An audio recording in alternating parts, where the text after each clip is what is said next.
Bombay vanish from existence? Because I feel like I might have made Bombay vanish from existence. No, Okay, that's a me Ooh. problem. Okay. Yeah, that's It's a definitely a me you problem. problem. Could All be right, a well- stage.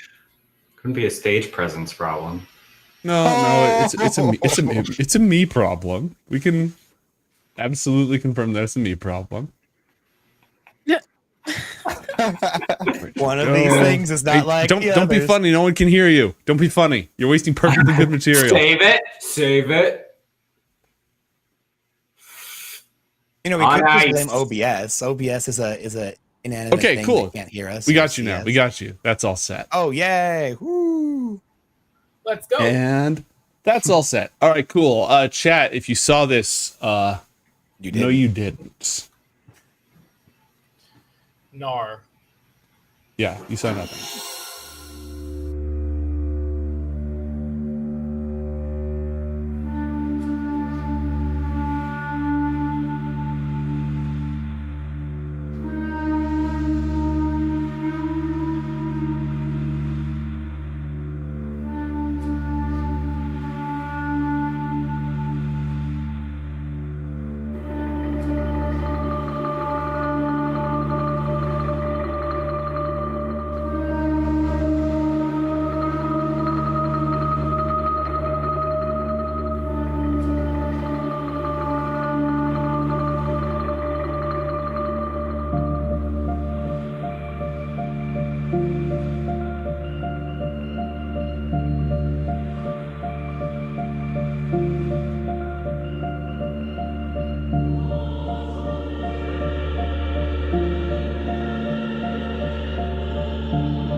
Chaos brews within the deep halls and caverns of the Spider Moon.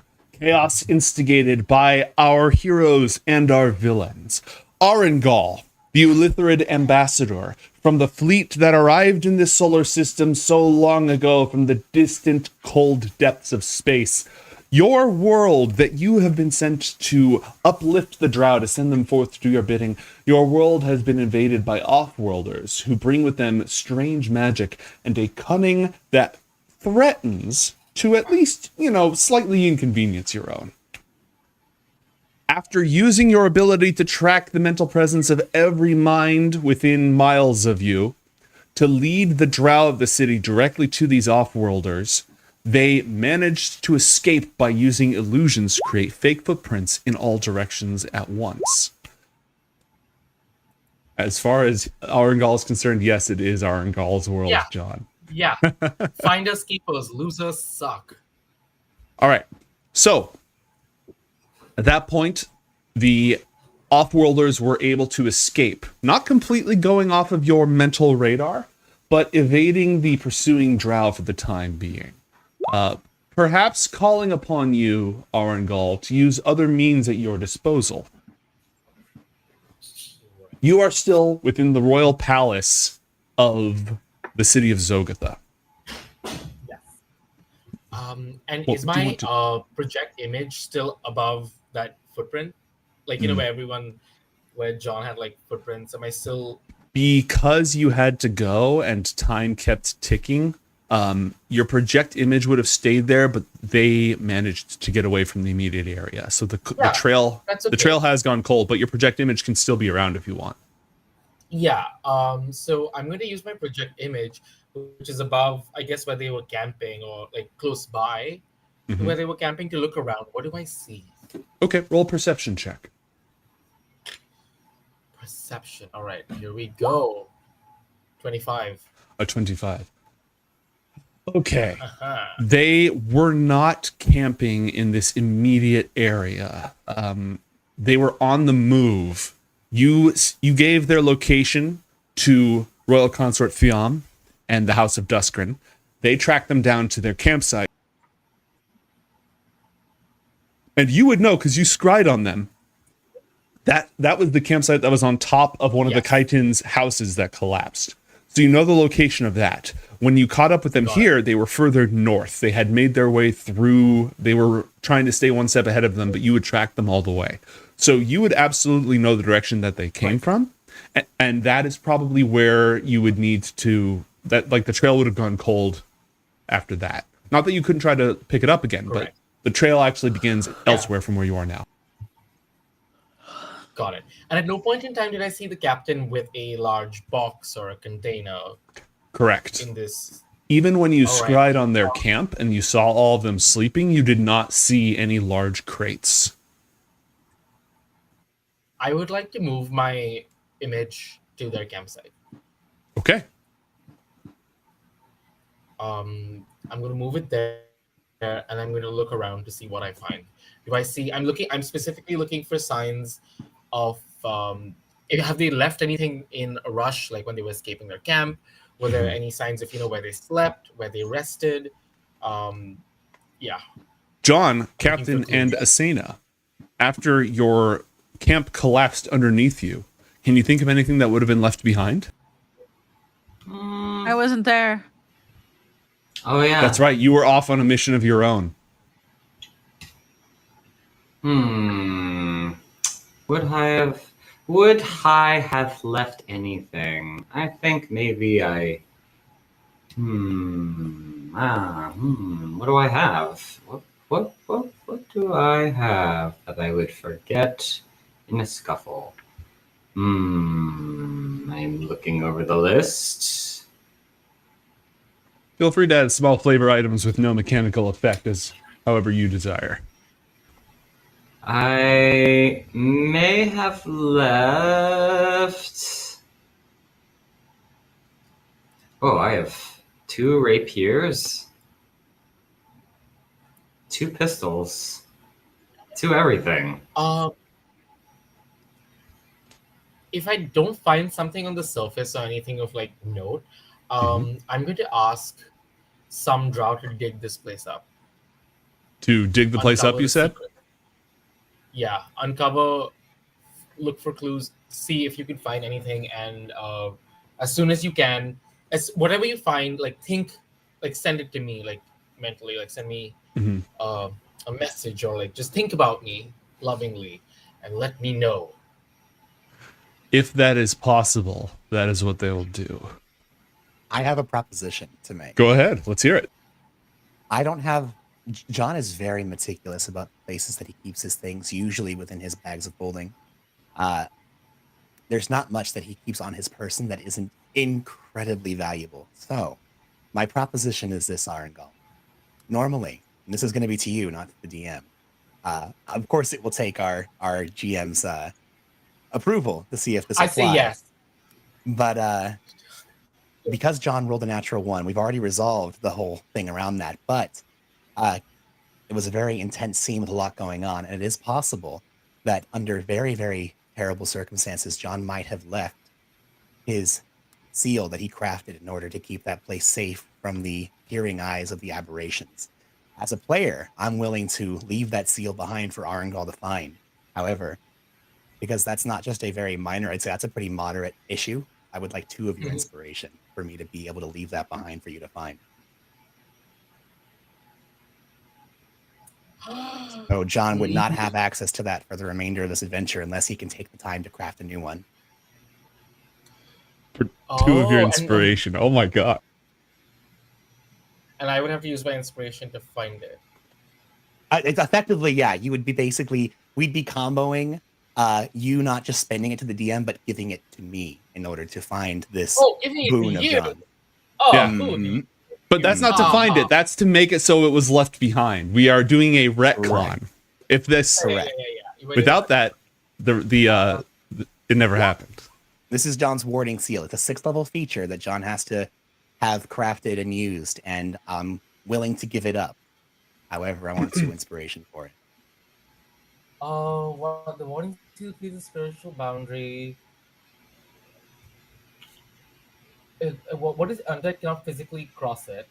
Aberrations, fiends, and undead cannot cross it or cast spells. A creature that feels it, the creature succeeds and moves across, isn't affected by the boundary. So it's basically like a force field, but only for aberrations, fiends, and the undead. Correct. Yeah, like outsiders. And it can't be reversed. Like it can't be used to keep things inside. Not normally, no. Mm. But with enough inspiration. All things are possible. You know, Mm. I'll pass. Don't need it. Don't need this. It's gonna come and bite me in my. I was gonna say I'm tentacles. looking forward to the I'll pass and then a super cut to the very last session. So wait a minute, no. No, thank you. I will have to say no. Yeah, so I'm gonna ask the drow to dig this place up and find whatever they can and let me know. Mhm.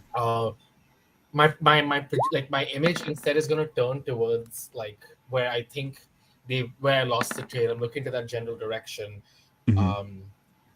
And I'm gonna like ball my arms in a fist. Say, now for the next part of my plan, and it's gonna disappear. Perfect. And your consciousness returns to your body.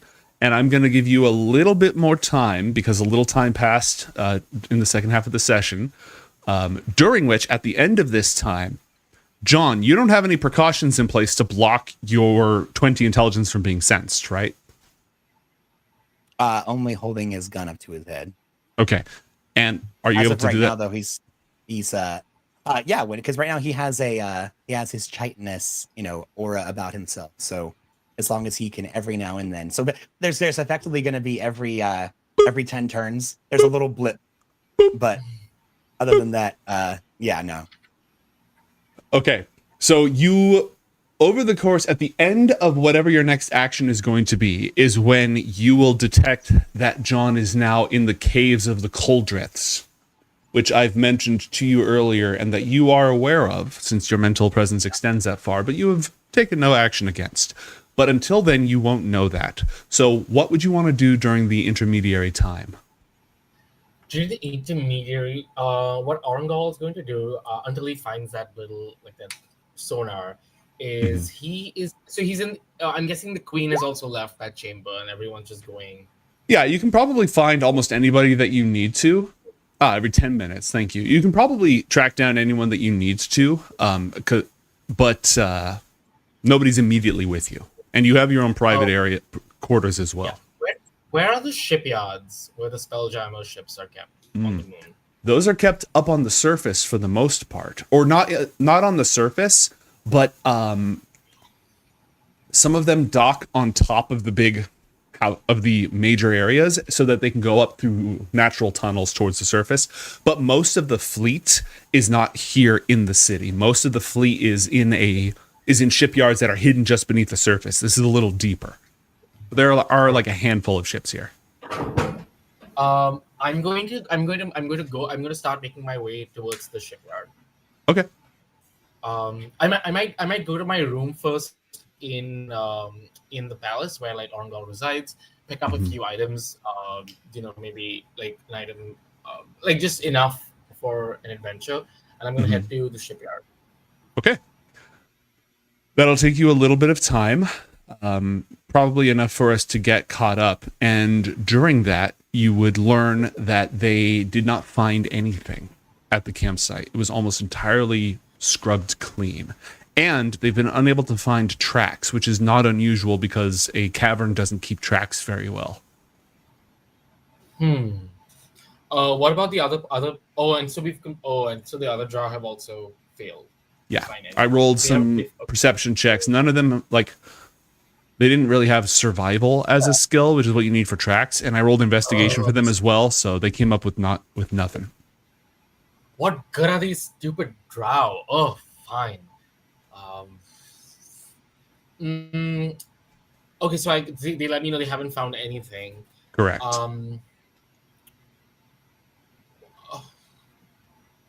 While since they haven't found anything, I'm going to talk to the leader of House Ilalora. Yeah. No, Duskrin. Sorry, House Duskrin, the one who House Duskrin, the royal consort. Yes. Yeah. I'm going to ask the consort what happened. What is their update on finding that shipment? Where is it? We still have no sign of it whatsoever. We're tracking down the off right now. If we find the off-worlders, we think they'll lead us to it, willingly or How do the otherwise. what is the fastest way to travel from one place to the other on the moon that isn't a flight? A flight. They would have some mounts that they could ride, and really powerful ones would be able to teleport and such. But for the most part, like again, they were left up here with virtually nothing to their names. So Right. Okay, I'm gonna ask them to be on standby and be like, I will have information for you very soon. Be ready to retrieve this something, whatever that may be. okay, they'll have teams ready to go. They already have a bunch of people out searching. Yeah.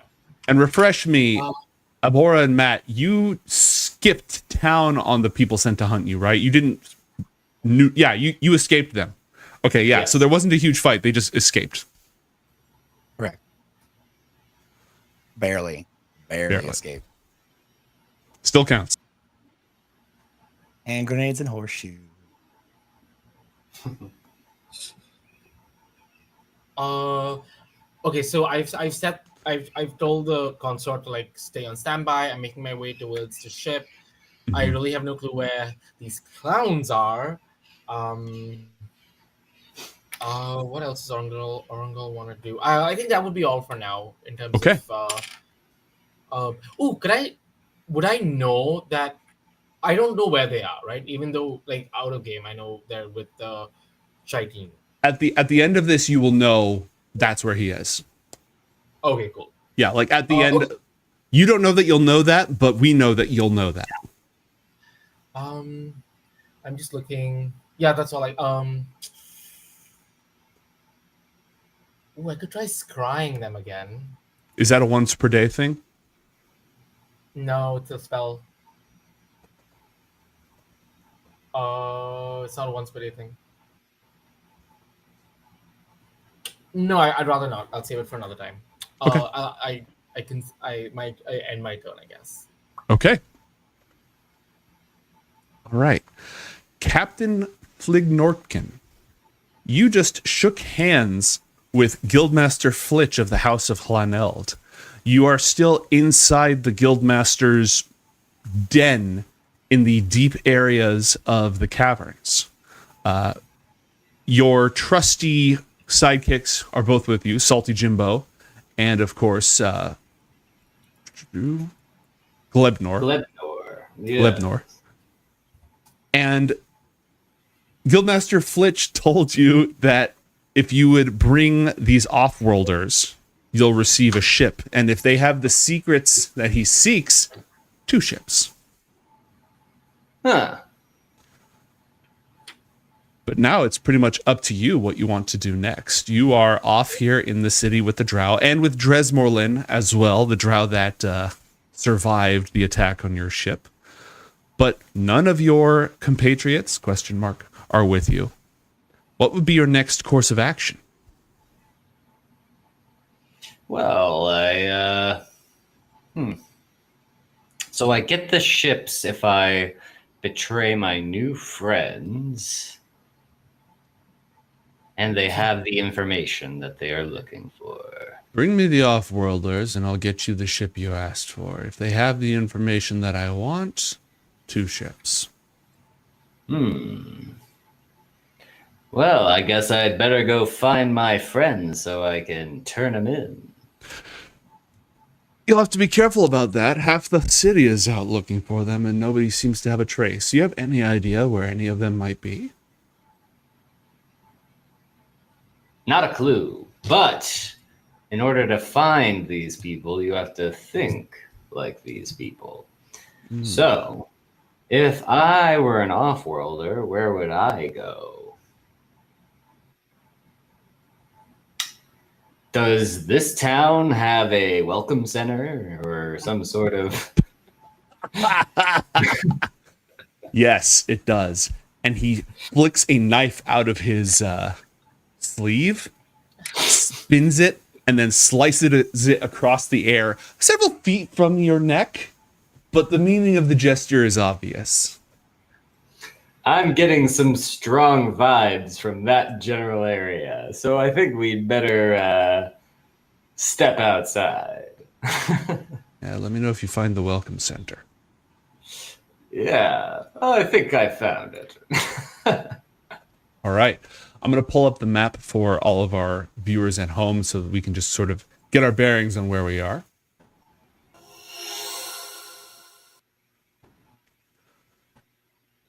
You're down here at the House Hlaneld Guildhall, which is hidden in these back alleys. Guildmaster Flitch has just dismissed you from his presence. I think you know about the market and about the rendezvous with Zarvala's antidote. Is that correct? Yes. That might be the only lead that you have. I'm Unless you can thinking think of something else. that's the only thing I can think of besides going to the local mall and sampling some wares. Glebnor, do you remember the directions of the way to the place that I dreamt about? I'm afraid I don't, sir. I'm afraid I wasn't able to participate in that dream. Damn it, Glebnor, what good are you? I can retrace our steps to where we hid the goods in the ship, sir. Yeah, well, I think that's probably best, that we go take care of the goods. The goods. We have to guard the goods. All right. Glebnor will gladly lead you back if you are so inclined. Yes, I think we'd better return to our landlocked ship. It is landlocked, isn't it? It was right next to one of the slime rivers, but it's not actually in the water right now, so I suppose that's technically true, sir.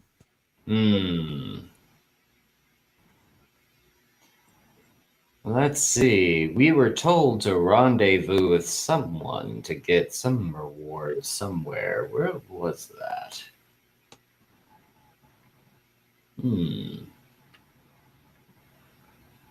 Glebnor is ready to lead you back.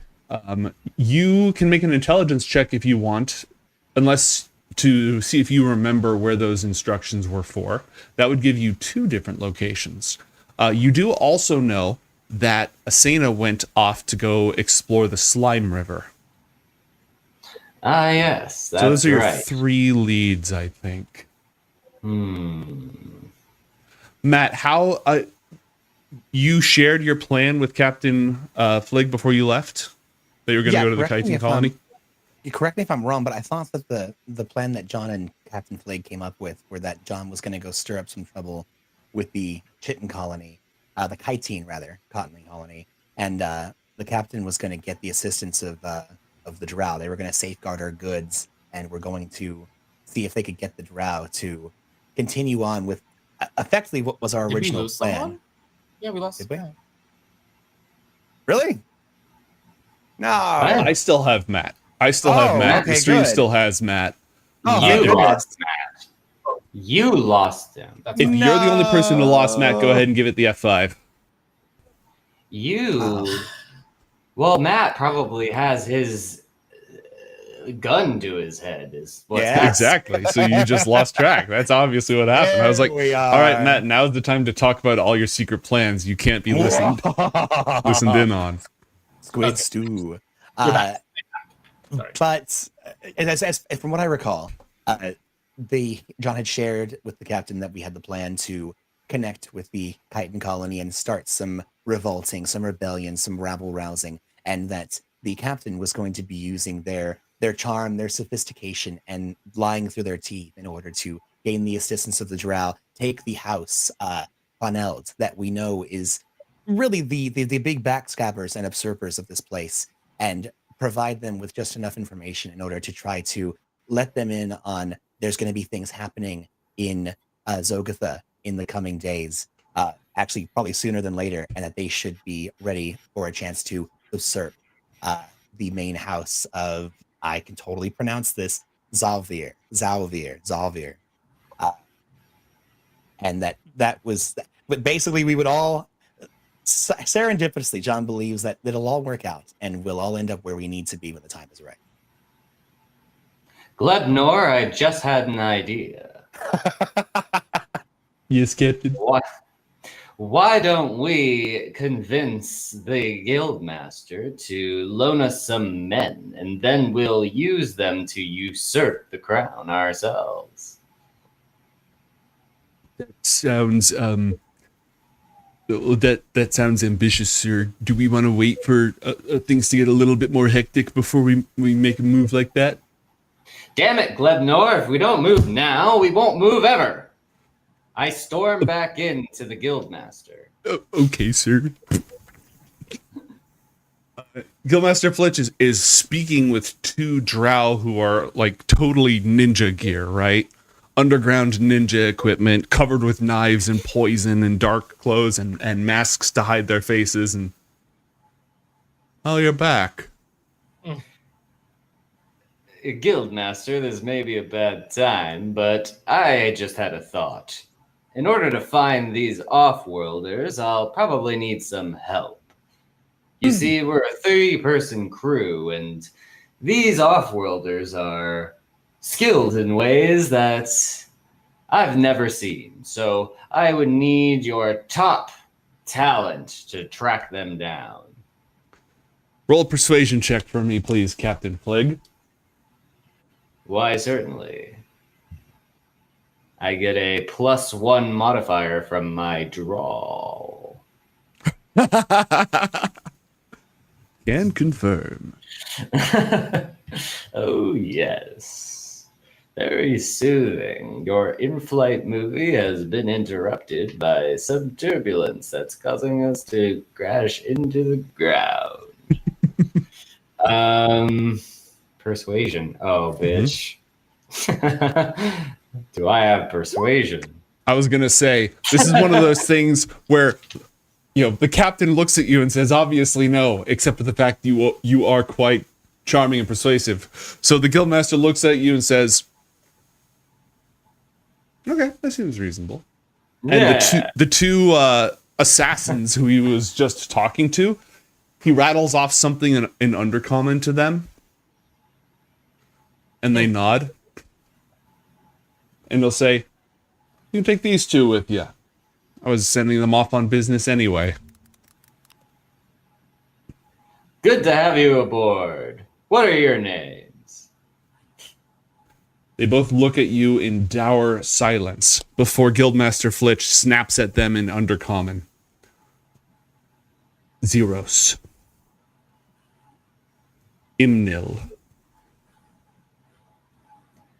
Great. My name is Captain Flig Nortgen. Now, typically, when I have a new crew member join our group, I have them dismember themselves in some way. What? In order to fit the piratey look, you know? I don't see a ship, Captain. It's more of a metaphor, like an idea. Then I'm metaphorically disfigured. Can we go? That's the worst kind of disfiguration I've ever heard. You should get some therapy. Let's get going. Oh! God damn it. And Dres Morland will go with you as well. Ah. Alright. So you are now accompanied by two Drow Shadowblades and Dres Morland. What do you plan to do with these two crew, and will that be enough for your needs? I mean, the more the merrier, of course, but if this is all you can supply me for now... Well, what do you need? You're on the lookout for some strangers. You want to blend in, right? You're not looking to take an entire death squad with you. Well, blend in may be well and good. I don't want to arouse alert or suspicion. But these outsiders are crafty, and they are intelligent beyond anything I've ever seen. So, we may need more force than what we immediately think is necessary. I'll have the rest of my house be on standby. I have eyes and ears everywhere. So if you do end up finding them, just call out. and I'll have them jump to the cause. Okay, what? Just kind of some signal, help get him, Sure. sick him. Sick 'em. Perfect. All right, good to know. I turn about and strut out of the office after fumbling with the push pull sign that I can't read. All right. We're going to check in on John and Asena, but before we do that, you are planning. You mentioned something to Glebnor about assassinating the queen or taking over or something. You have 2 highly trained assassins, and if you get into some sort of other shenanigans, you might be able to call upon more. Now that you have backup, where are you going, and what will you do?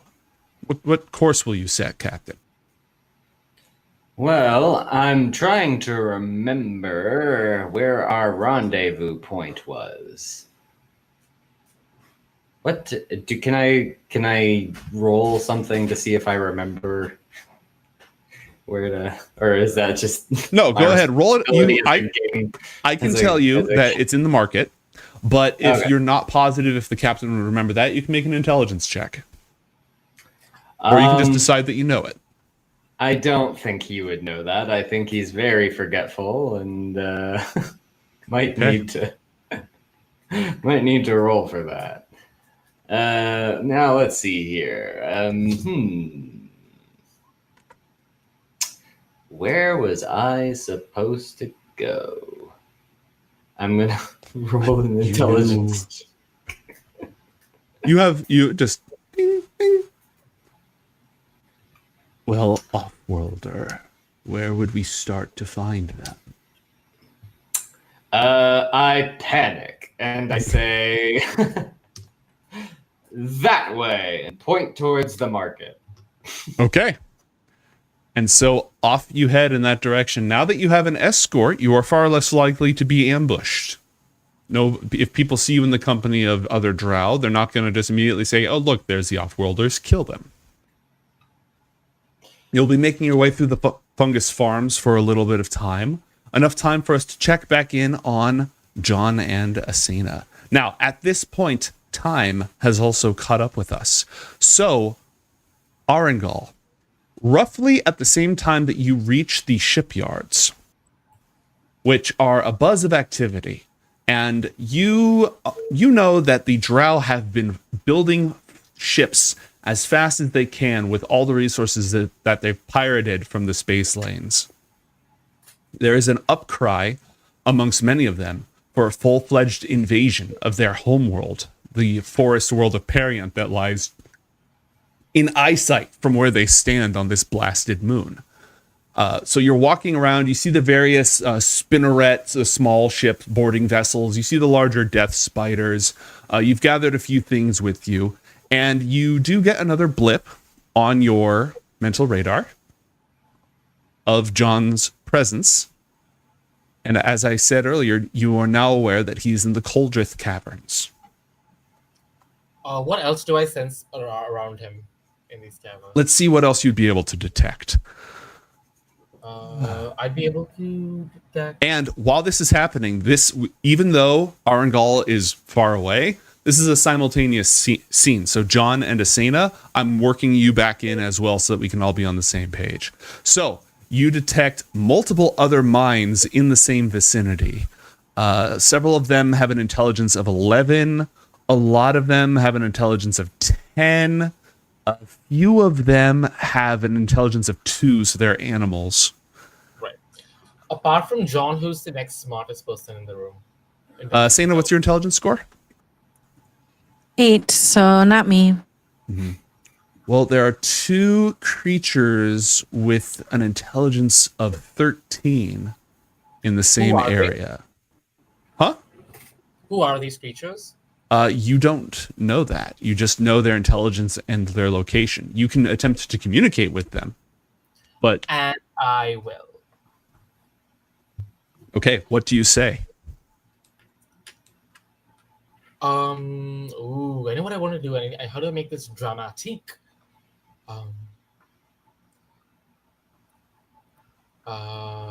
I'm going to say, greetings. To whom do I have the pleasure of addressing? I am a humble handmaiden of the Spider Queen, Great One. Oh, hi. No, well, if you want your queen to live, I would suggest you let me talk to her. Where is she? Where is she? The Spider Queen rests upon her great throne in the Demon Web Pits, Great One. Would that be here? No, she's talking about, with your intelligence, you know, she's talking about Lolth, the goddess. Oh Yeah. my god. Yeah, and again, you'd be smart enough to know that, so we don't have to, you know, we can backtrack that. I mean, sure, good for her. Let her slumber be full of good dreams. Who's in charge here? That would be our queen, Clara. Oh, where have I heard that name before? That's the queen, the one that you're like working directly with. Roll an insight check for me real quick, please. Sure. Inside. 24. You know, it's ridiculous playing such high intelligence creatures.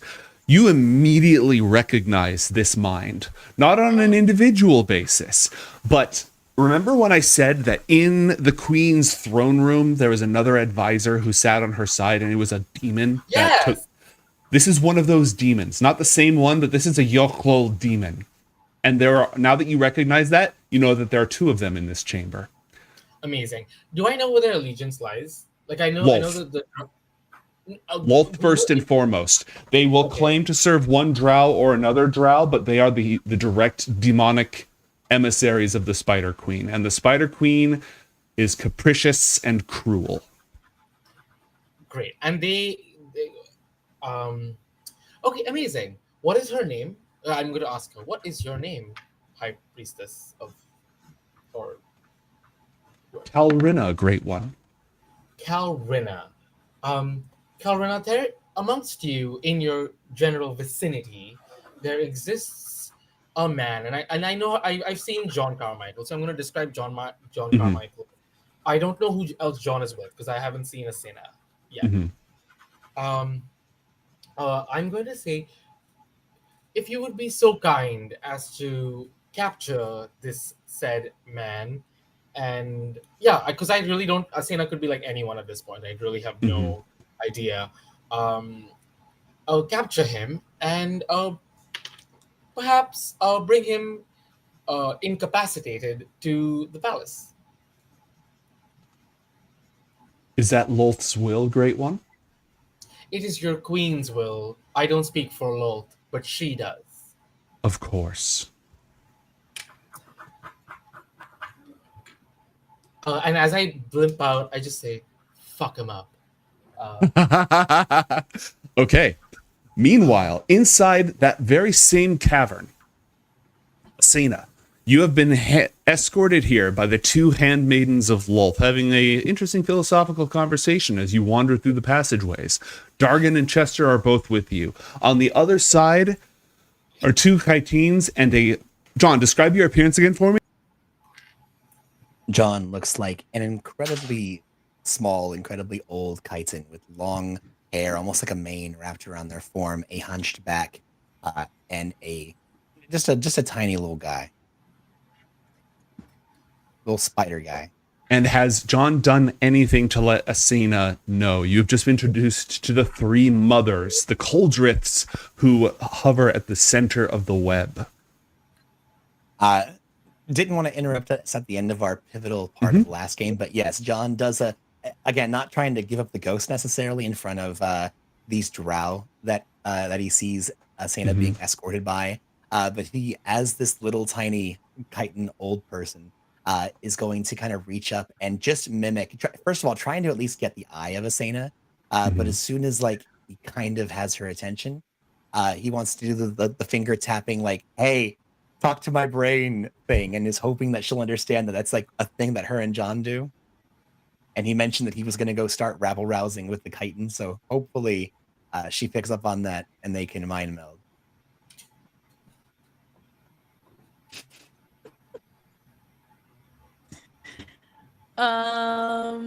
Can I roll to see whether Asana Yeah. notices that or not? Insight would probably be a good call, or perception, either one.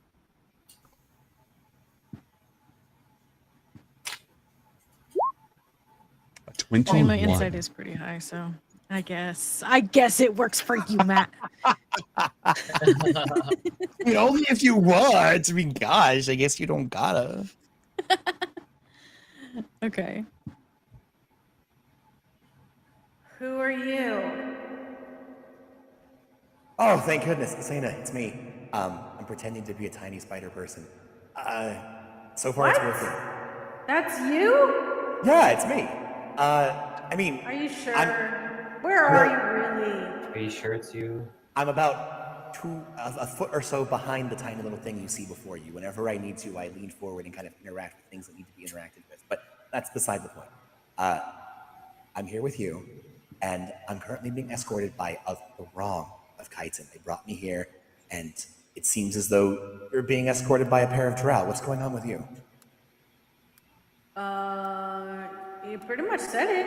Just got some twin guys over here escorting me here, talking about love life and stuff. Okay, wait a minute, but you went to go find out why the river was clogged. Did you resolve that? Well, they came here, so the river is no longer blocked. Okay. And those drow are allies of you? Did you convince them to help us, or are you their prisoner? Both. Definitely both. That is incredibly complicated, Sana, but I trust you on this. What's the play? Are we going to be convincing both these groups to work together, or are they enemies? I would assume, considering the drow, the chitin are here with the three mothers, there's got to be something more going on, right? Yeah, I have a feeling that my side of this cave is the stronger side, so maybe you should jump on over here. Well, hold on a moment. I kind of feel like all these sides may be working together. Mate, John, by kind of reading the room, it doesn't seem like this is like enemies facing off across a ravine. This seems like a gathering of sorts, right? Give me an insight check. I will do that thing that you ask. I got an 18. If it was a failure, I have a thing. Should I roll my No, thing? this is not a Okay. Yeah, this is not a meeting of enemies. Yeah, I kind of feel like we stumbled into something that was already kind of in the works. The chitin were not difficult to rouse into rebellion. It seemed as though, from what I was overhearing from their elders, something's already in the works, and by seeing these three important figures here along the web, I kind of feel like we're now embroidered in some really big coup. Well, we can just see how it plays out. Righto. Are you okay over there? You're not in any danger? I don't think so. Unless these demons try something. Wait, I'm sorry. Demon. You said- Krontaka, I should have mentioned this, and I almost mentioned this at the beginning, John. Krontaka is not happy. Okay, so Krontaka's not happy, and so does my best bud of work. For dramatic purposes, it can Krontaka, like, you didn't notice it until just now because you were distracted, but Krontaka is not happy. With specifically the drow? Yeah. And when she says demon, okay. Zayna, those demons, those aren't drow then. Well, they're drowned now. Does John know about the handmaidens and the Spider Queen? Is that a thing that John Do knows a about? religion check. Religion check it is. A 16. Yes. Oh, okay, very good. I see what's happening here. Asana, you're in a really bad way over there. I think But- they like me. Well, We do. Oh, yeah, they can hear everything. Oh. You already had a. Wait. How the hell did they get in here? That's just what they do, and they also know if you're telling the truth or not. John, what happened was they're using innate telepathy, and they sent that to both of you. They are not they're not like part of your call. It's a separate call, but they seem to be listening in on your call somehow. Roll an Arcana check, please. Sure thing. Arcana it is. The Yochlol Arcana. can cast More like Arcana. The Yochlol can cast Detect Thoughts at will, which without a saving throw or anything gives them access to your surface thoughts, meaning anything that you say or communicate telepathically, they absolutely have access to. Ah, Crap. very good. Okay. Hi there, handmaidens. Pleasure to meet you. I'm Don Carmichael. We've come here for a very important task. It seems as though Asena Lightly already read you into what's happening because you probably actually surmise what's going on here. So considering she's not dead or being sacrificed, I would assume it's a thing that your queen is wanting to happen. Perhaps human. Your presence here, most unexpected. Although As is yours. So what are your intentions here? Well, Arangal, really? yes, exactly. We're gonna kill Arangal, With the and we're intention gonna help them of kill avoiding them. a war with Higher Soul, because I'm sure you understand a war with the elves of Higher Space. No, Arian. Arian. Gosh, a lot of words here. A war with Arian is not just a war with the elven worlds, it's a war with every single ally that they've made. And though the forces of Lolth be powerful, they, on this world at least, are sequestered and are vastly out-resourced and outnumbered. Despite the backing of the Illithids, this would not end well for them. You must understand that. Do not presume to understand the goddess's will, human. I presume no such thing. I merely point out that it's possible that we could avert a war at this time that may not be presently profitable for the Queen of Chaos or her ilk. And You so close to rearrange the board. understanding, yet so far. Let us not speak of such things. We are not interested in your diplomacy. But the death of the Ulitharid Arangal, yes. The Queen Wyclara, she has grown weak, sycophantic, crushed utterly beneath the alien's will. She once had the favor of the Spider Queen, and we will see if she still does.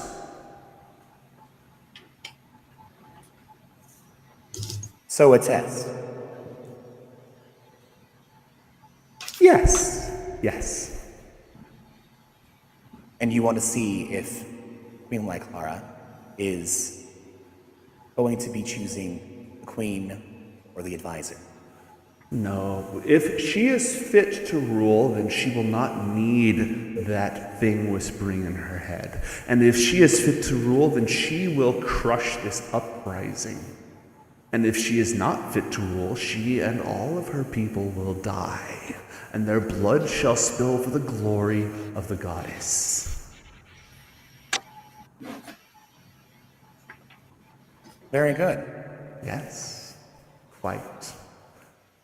We will help you in your purpose. What do you need? We have been cultivating this violence you feel brimming in the air before you for some time, waiting for the opportunity to cause that test of will, and you have brought it to our world. And for that, we are grateful. What is it that you need? An opening.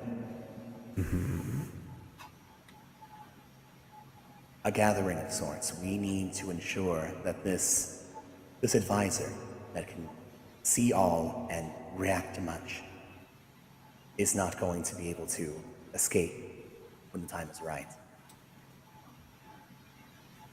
I see.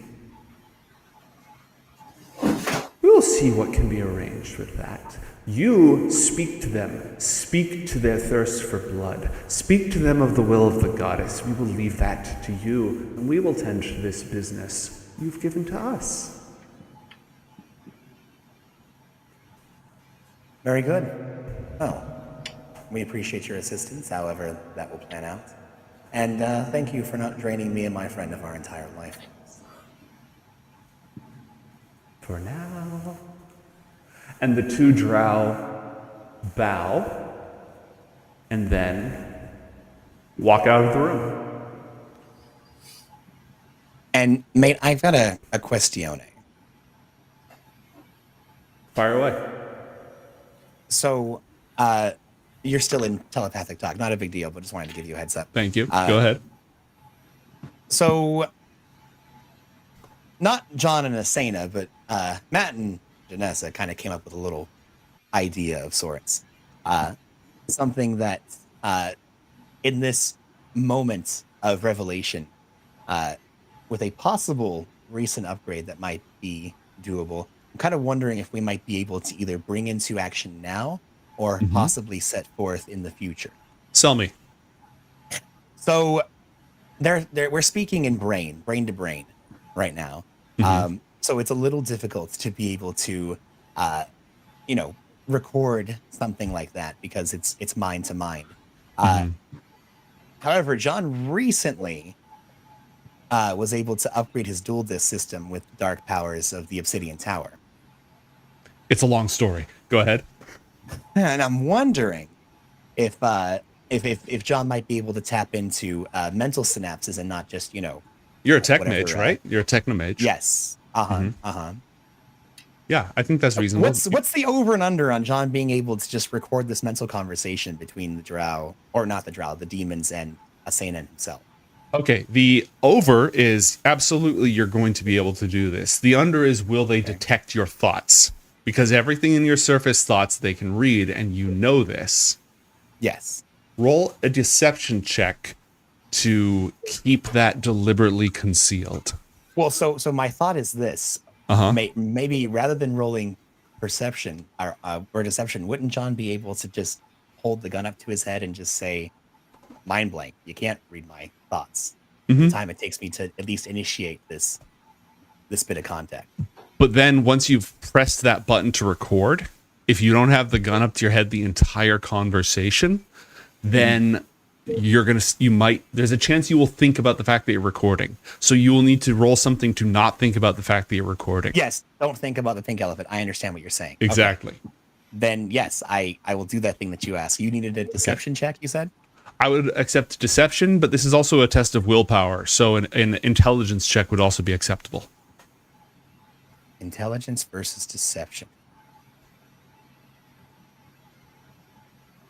But it'd be a proficient how would that work? A proficient intelligence check or just a straight intelligence check? It'd be a straight intelligence check, but it wouldn't be against it wouldn't be an opposed roll. Oh. Because it's just your head, right? You can either try to lie in your brain with an opposed roll or make a flat intelligence check to just not think about the purple elephant. Okay. But it's still a check, so I can still modify checks, Correct. right? All your bullshit is still Easy. applicable here. Easy. Let's bullshit with just not this mind is blank. I think of nothing other than the words that flow out of my mouth. That was a natural one. Wow. Your all thought of is, that. I'm recording. I can't let them know. I can't let them know that they're being recorded for quality assurance purposes. I can use an inspiration on that, right? Yeah. I'm gonna do that. I'm gonna do that. The hut was fine, but this is a bridge too far, huh? God damn it! 11. Are you kidding me? Okay, Wow. hold on. I'm not done. A deduction die. Oh my god! Are you kidding me? Yes. Everything is going according to. Oh no! All right, hold on. What else do I have? One here? more. This is my life. my This is my life, Bombay. Every single time it's like, haha, you failed. He just goes. This character is built around having trap cards in his deck at all times. So the unfortunate thing. Oh, go ahead. Every deck runs out of cards. He's saying out loud, haha, they don't know that I'm going to. Did I say Mate, that? I have a question, mate. Go I'm ahead. just burning through all of my inspiration right now. Can I expend? I'm out of luck die for the day because I've been having a lot of these really choice rolls. Would I be able to expend some inspiration to get back a luck die? No, because last No. time somebody played a luck card in Streamloots. All 4 of you each gain 1 luck die. Oh, good. Well then, yes. That. Okay. All right. Write that down, please, because I'm striking it from my record. Each of you gains a luck die. Well, I'm using it right now. So Go ahead. Go ahead. Let's see this. Oh, come on. Finally. Okay. All right. Okay. Cool. Well, that's a 26 because Okay. I rolled a 1 on my You deduction. recorded the conversation. Oh, thank God. Okay. Good. It only took half my resources to do that. Can I ask them something before they go away? Absolutely. Absolutely. Okay. Before you guys go, we had more drow with us, right? They weren't just a figment of my imagination. Where did they go? Oh, we left them behind. They weren't part of this. Like, we just walked away? They had business to tend to, and they know better than to interrupt us. Oh, They don't need to know about any of this. They think okay. we're taking you to go make sure that their priestess gets to rule over this wretched city. And we're going to let them think that, okay? Right. Because you don't care about them? If they don't see this coming and react accordingly, then they deserve to die. You guys bicyclist. are pretty smart. You are too, Asena, in your own way. Thank you. Okay, maybe we'll see you later. I'm sure we will.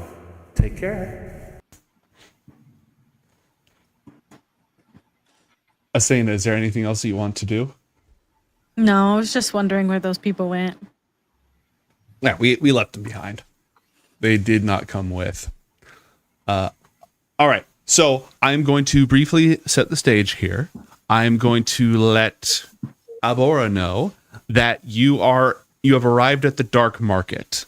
There are like organs being sold here, poisons, like just lethal poisons, clearly labeled and out there, knives, dark magic. And like we have a soul in a jar here in case you need it, fuel your magic or whatever. This is a horrible place, and you can't buy everything here because again, Zogotha the Spider Moon is not a rich, well supplied world, but the stuff you can get here is pretty specific. So, is there anything that you wanted to do along the way, or is there anything you wanted to do here as you're making your way to the potion shop to ask for Zorala's antidote? I go shopping for hats. I am going to be a captain of 2 new ships. I need a new hat. Is there a hat store?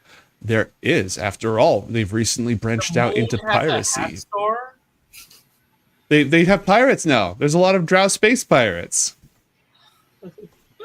I stop into the hat store. And I'm just moseying about, looking at the fine millinery and trying a few on. You, I see, have exquisite taste. There's a large purple-brimmed hat with a white feather through it. Yes, the Jarlaxle. Very, very popular in other worlds. It's inspired by, well, it doesn't matter. Perfect for the dashing mercenary captain. I can see it on you right now, yes. Really? You don't think it makes me look like a pimp? What's a pimp? Well, you see, when a courtesan or some sort of lady of the night is seeking protection or management, she seeks out the assistance of a pimp, who is usually adorned in a hat such as this. All right. I think, obviously, off-worlder. You understand how things work around here. This is Zogatha. If you can't protect yourself, you die. Every form of depravity and murder is permitted here. But we respect sex workers, so pimping is not a thing. That's astounding. I don't think it's for me, though. Purple's just not my color. No accounting for taste. What are you going to look for? I pick up a jar of souls and I throw it over my shoulder. Ew. Okay. The jar hits the ground with an audible thunk and rolls. And what's your armor class? Oh, shit. Gonna get punched in the face, aren't I? Oh, crap.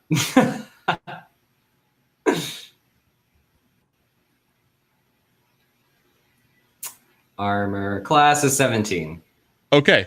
The shopkeep stares in horror, and behind the curtain of the shop, it just parts, and a hand reaches out with a poisoned crossbow and just aims it right at you and pulls the trigger just on sight.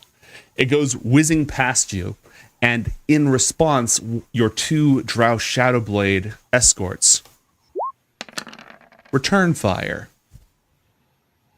Can I stop them? Sure. They draw very quickly, like they just immediately draw on this person to shoot them, and you're going to try to stop them. How are you going to go about that? I throw my hands up and I say, "My bad. I thought it was some sort of bug." Roll persuasion check. this whole adventure is just gonna be persuading everyone to not kill each other.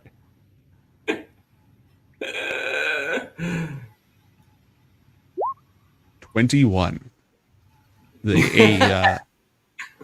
A splutter of curses. The hand that shot at you vanishes back, hidden behind the same shopkeeper's curtain, who looks at your two escorts, looks at you, says something in Undercommon that you don't understand, and goes and just sort of picks up the soul jar, polishes it, and sets it back down on the counter. See, that's not so bad. We can all get along. But I do appreciate you sticking up for me. If more danger arises, shoot to kill. Don't mess around. Yeah, that's what we do. Don't really have a non-kill. I suppose.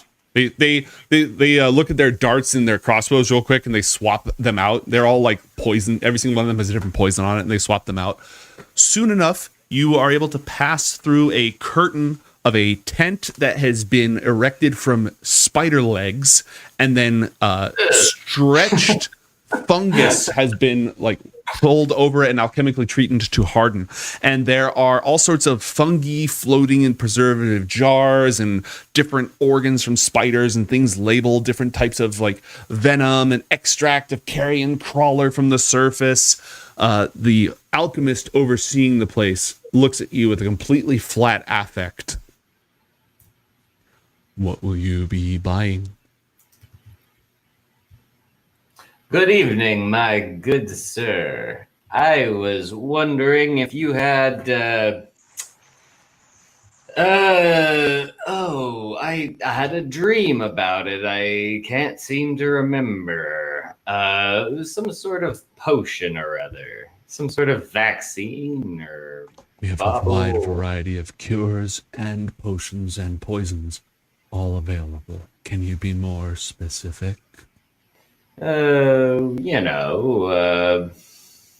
Just a bottle of your best stuff, whatever that is. Top shelf, high end. I'll be right back. And heads into the back. Captain, were we supposed to ask for something specific? I wasn't in your head when all of this happened. Glednor, how many times have I told you to stay out of my head? And why weren't you in my head? That would have saved us so much trouble. God, can't you do anything right? Apologies, sir. It's okay, Glednor. I can't stay mad at you. I can't remember. Do you want your character? You can know in character if you want. You can remember if you want because it's only been less than a day for your character. I think it serves how unintelligent this captain is to forget something so important as like something that happened in what he perceives to be a dream. So can I roll for roll intelligence? Absolutely. I will see if I can remember when or what I was trying to buy. So I'm gonna roll 12. It was a name with a Z and an R and some L's in it, and it was an antidote. Do you have any Zyrtec, Zerlula antidote? I'm drawing a blank here. Help me remember. I think I have something in the back. Let me see. Yes. We now cut, right before we're going to cut to Arengol, we cut over to the Cavern of the Coldrets, where John and Asena have been left by the demons, and as they depart, Krontaka's sort of anger subsides, John. But the three mothers are before you. We are the true chosen of Loth. What news have you brought? I don't really have a spider voice, so I'm just gonna do what you did. Yes. News from the Grand City. Our rivers are choked with slime. Our people desecrated. Worked to the nub, the carapace weak and withered from overuse. We, one of the grandest and most loyal members of the Queen of Chaos, and yet we are treated as ruinous filth. You are our mothers. You seek to rejoin us to the Grand Queen. The Drow, no longer worthy of their high position and favor, they've squandered it and left this place in ruin. If they continue to sit atop their gilded thrones, forcing us into war and into death, there will be no favored of Loth, only the ruins of what could have been. But now we have a chance. Our numbers still swell, and our pride, that which we have held dear, held close to our hearts, is at an utmost swell to boil over and to take that which is ours. We should march out upon all of the houses that desecrate our people. The time is right. There are those coming from the other worlds. There is dissension among the various houses, and there is talk of traitors within their ranks. Now is the time for our people to strike. Fill the streets with our throngs, our thousands. Give them something to gawk at. Roll a persuasion check for me. I will do that thing that you say. Persuasion. Well, that's a 9. I have one last deduction die, and Oh my god. I feel like I should hold on to it, but at the same time, like, God, this is so bad. Like a 9, really? I will give you inspiration for the speech. I'll give you advantage rather for the speech. Ooh, I wasn't gonna ask for it, but that's very sweet of you. Thank you. If you roll a 1, I will laugh. You did I not did not. roll a 1. Okay. The maidens have spoken, and the Old One has given us a sign. The hour is at long last upon us. Drink their blood. Sacrifice them to the queen they are unworthy to serve. And the noise of scuttling legs against scuttling legs from deep within the pit is skin crawling. It's not something that any mortal, any primate was ever meant to experience. It's real gross and real bad. You Yeah. Content warning for this Shadow of the Spider Moon has spiders. as long as it doesn't have moons.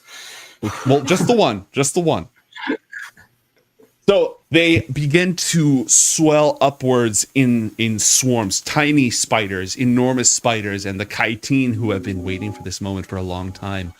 John and Asena, you have the opportunity to try to direct this chaos. It's going to happen very fast. Like you said, you've stumbled into something that was already going on, but you do have the opportunity to attempt to funnel or direct this. I am going to bring up the map again and ask you how you're attempting to direct this uprising.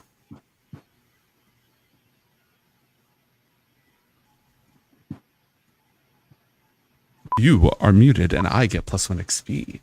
It is very likely that the mothers are not coming with us. They need to stay safe here away from the drow, right? Mhm.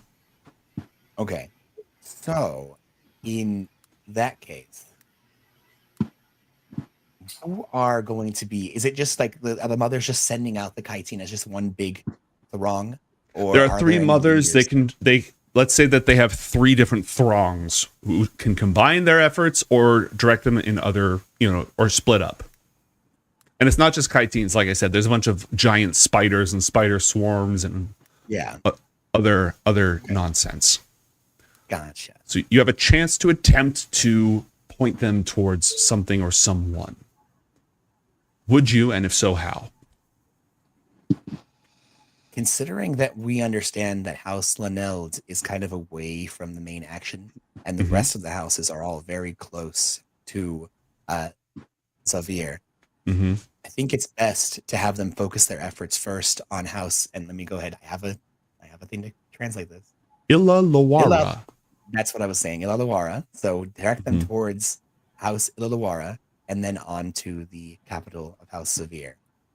Obviously, anyone that splits off will probably end up hitting Duskrin and Bindval, but these are the ones who are mainly hurting the chitin.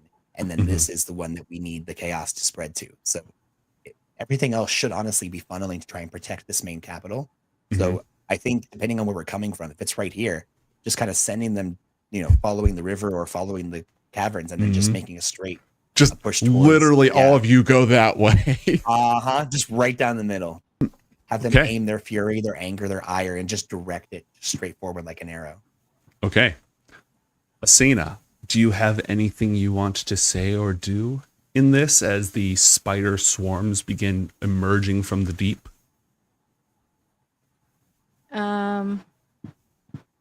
I don't think so. Okay. Then, before we cut away from you, as this uprising begins, John and Asena, you have a moment to decide what your next move is going to be. You've recorded the Yochl's mental communication. You've stirred the pot and unleashed the Chaitin uprising. What are you going to do next? Are we like together now, or are we still in a cavern? You are muted. +1 XP. The scene starts in the cavern with just armies of monsters pouring past you, but you're not being attacked right now. You can shift somewhere else if you want to. You can communicate in private. The Yochlol are no longer there spying on you. I guess I will jump over to where Mm-hmm. John is. So are you gonna stay a spider? I mean, I don't see another way of being able to. Spider-Man? Well, I don't really see another way of being able to direct the forces as a mere man. So I believe I'll do my best. Yes. Weird. What about yourself? Well, I don't know. Now I'm just a girl hanging out with a Spider-Man. Yeah, I mean, but thankfully you were given the blessings of the handmaidens of Loth, so everything here should be pretty fine with you. And especially if you deck yourself out in your really scary stuff, your whip, your helmet, your crown, everything you've got that makes yourself look imposing. You know what I mean? Sure. But really, I guess this is what's happening. So we should direct the forces where they need to be, and then see if we can try and reach out with the captain. I can send him a message, find out how he's done with the drow, and see if we can get Dresmorland and the rest of his house in order to. Actually, maybe I should send a message to Dresmorland. I don't know where the captain is right now, and I need to be able to get to their house. And I, considering how the captain usually reacts to people trying to get into their brain, this might fall on deaf ears. Yeah, I'm gonna hit up Drismorland. And so, John's gonna send a message to Dresmorland. Okay, it's a sending spell. You have 25 words or less. What do you want to send? Okay, let's see. I'm gonna workshop this real quick, but effectively something to the effect of. Do you want a moment to workshop this, and we can turn away from you for a sec? Yeah, Or no? can you give me a sec? Yeah, that'd be great. Bombay, Arengal. Okay. It's been a while. What happened? Have I reached the ship? Yes, you have. Okay. Oh. I'm going to leave some of the belongings I took Mm-hmm. into one of my ships and leave them in there. Mm-hmm. I'm going to leave. As I leave the ship, it's been a while since I heard back from, the priestess or right? Because they were having this conversation, so I'm guessing it would have been. Mm-hmm. Correct. It's been a few minutes. We'll say like 5 minutes. Okay. I'm going to try reaching out to her again. Okay. What happened?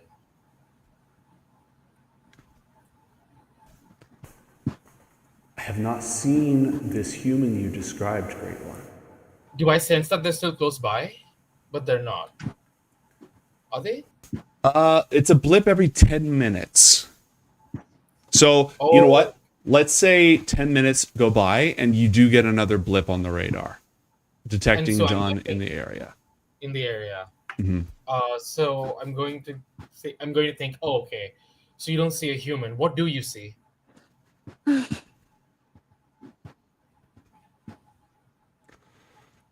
Oh, give me a sec here.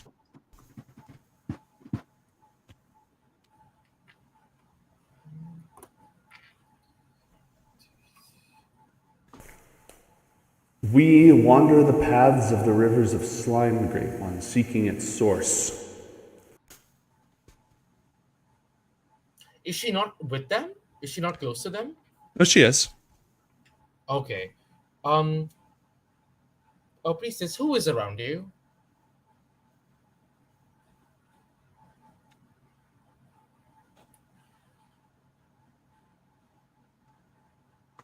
Hold, please. And in your mind, you sense the two Yochlol demons moving together, moving away Yeah. from the away from the where they are. intelligence. Yes. Yeah. Also, no one tells Orendal to hold, please. What the hell? Something's up. Um, I said I'm going. I'm going to talk to the two Drow who are leaving. And where do you think you're going? Do I know? I don't know who they are though. You know they're demons disguised as drow. Yes. Okay. Yes. Mhm. And where do you think you're going? To bear urgent news. The Offworlders are here to kill you. Well, I have something that could expedite that process. Expedite killing you. Well, as long as that's what they think. What do the demons want? What do the demons want?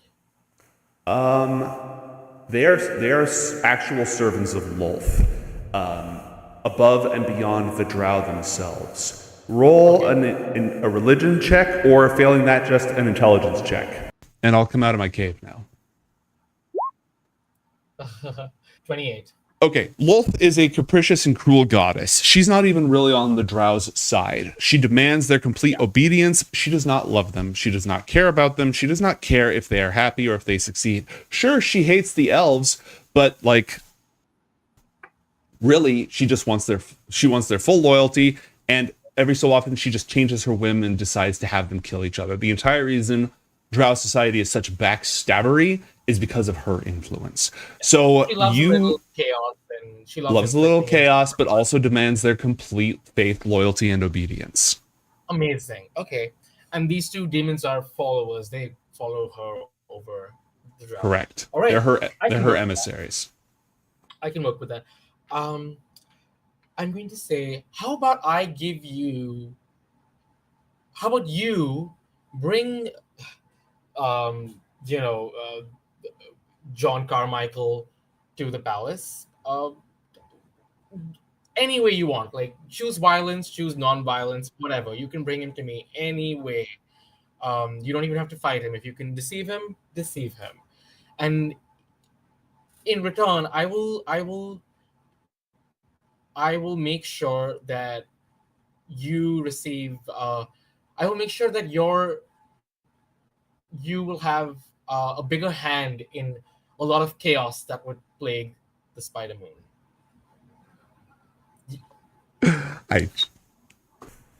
And what can you offer?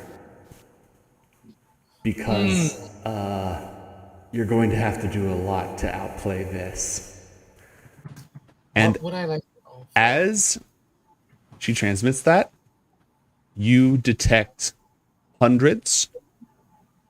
thousands of minds, most of them dim little flickering lights at most, moving out of the caves towards the city. Okay. I'm going to offer them, I would say, soon. There's going to be a vacuum present in one of the houses. There would be seats to be filled. There would be titles to usurp. I'd let you have first pickings when that happens. That's tempting. But we're about to create some openings ourselves. Not without my knowledge, you're not. I'm sure you'll be aware. And again, thousands of Kytine are emerging from the caves and heading towards the city.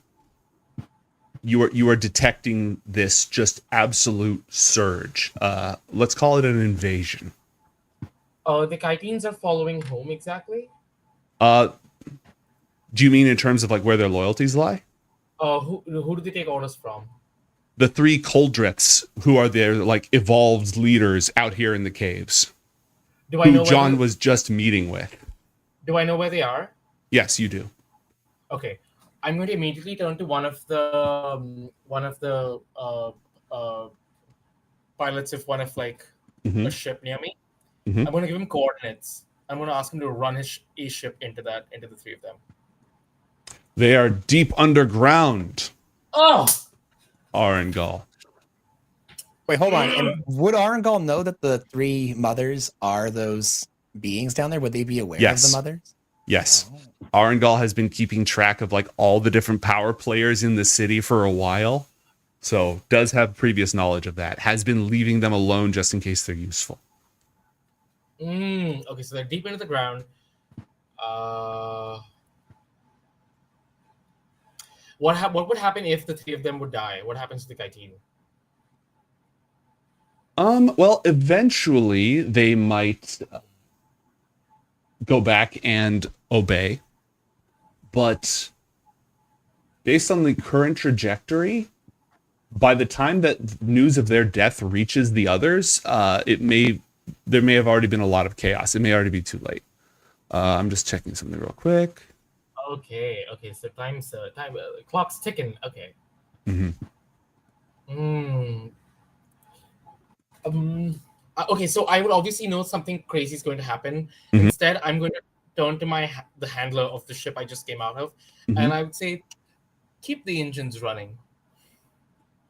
The We might mage have- bows and then goes to the helm, and a prisoner is tied to the back of it. And as they sit upon the helm and fire up the spelljammer, it starts to drain life from that prisoner at a very slow rate because that's the source of the drow spelljamming energy. Sure, we might have to leave this room soon. Okay. So these two demons are definitely sent. Okay. They have. Basically, what they're saying is like, we're listening, but we're getting ourselves something nice right now. And that's. I mean, Arngold's not going to bargain. Like, he already made an offer. He's not going to. Mhm.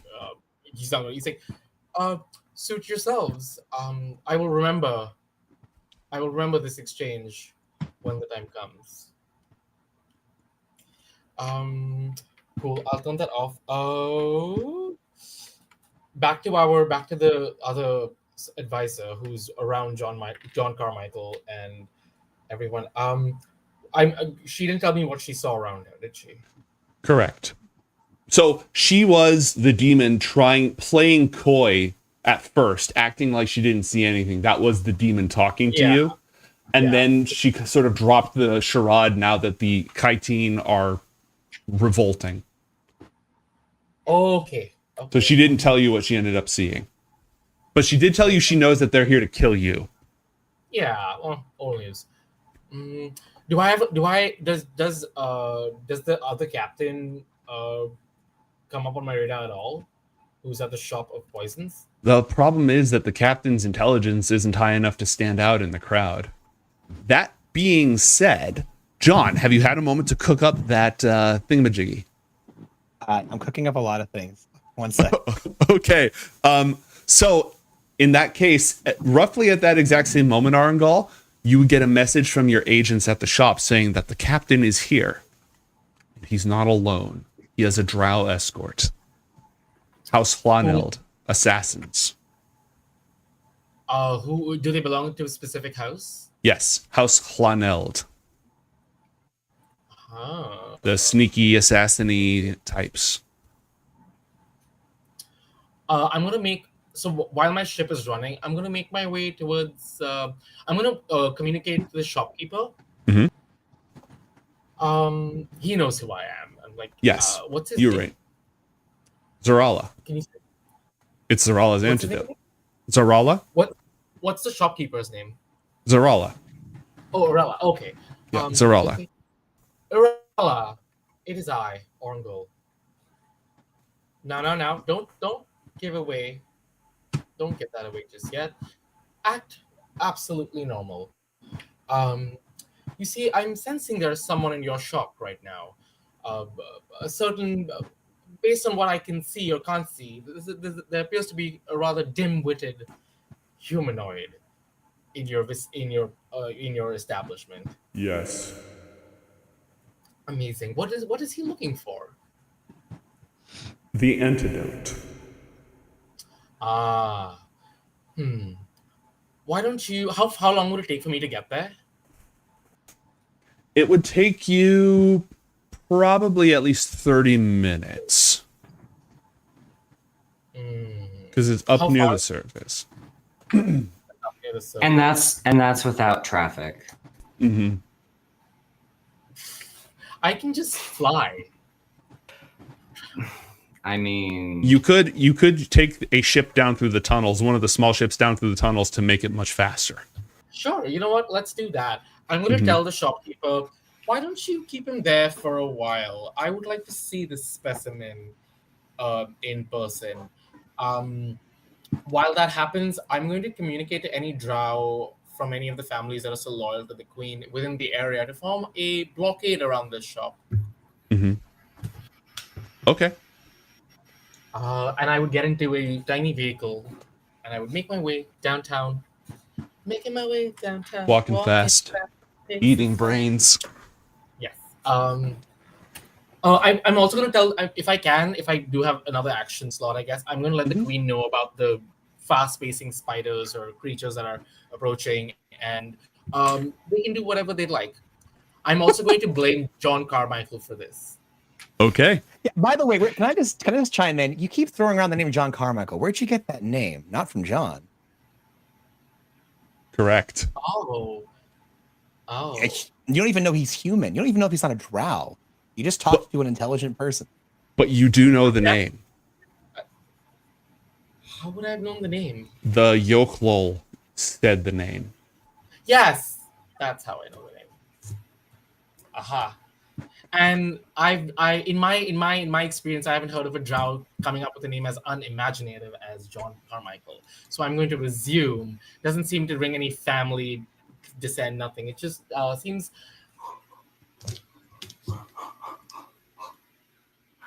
I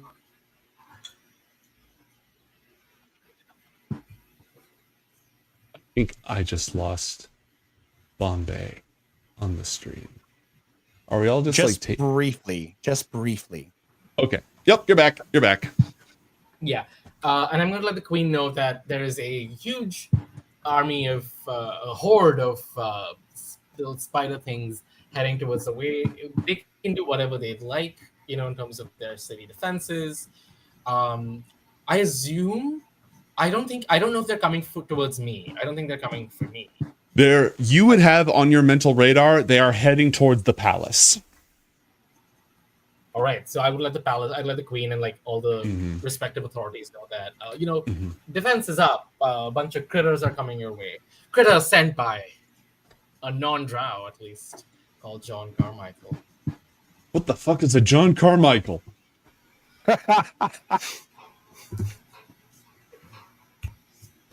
Okay. Now, all right. So we're roughly at the half, which means we're going to go to break soon, which means Bombay is going to leave. So I just want to sort of take stock of everything. Your ship is up and running. You're headed to the dark market to see the captain yourself. The Kytine are swarming towards the palace in huge numbers. The captain and two Hlaneld Shadowblades and Salty Jimbo and Glebnor are all in the shop. Asena and John are somewhere in the tunnels in a place of their choosing. And I think I've written down everything that you were setting in motion. Before you go, Bombay, was there anything else that you wanted to make sure that we covered?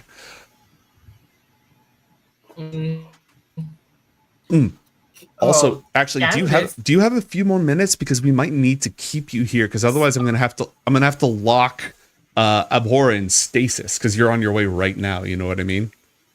So if we can either build in a delay, or we can try to go to that scene before we cut away. There's no hard stop. We can extend it. Okay, all right. Then let's go ahead and do that. We can build in a delay. I can stay as long as you agree to take back the inspiration you just gave before. Whoa! I can stay for a bit for sure. Okay, sweet. So, John, read aloud the sending spell that you just fired off. Okay, so it's John. Titan are uprising to capital in force. Rally House Lanel to outmaneuver, in quotes, House Savir. Destroy the Illithid. Take your rightful place. Respond.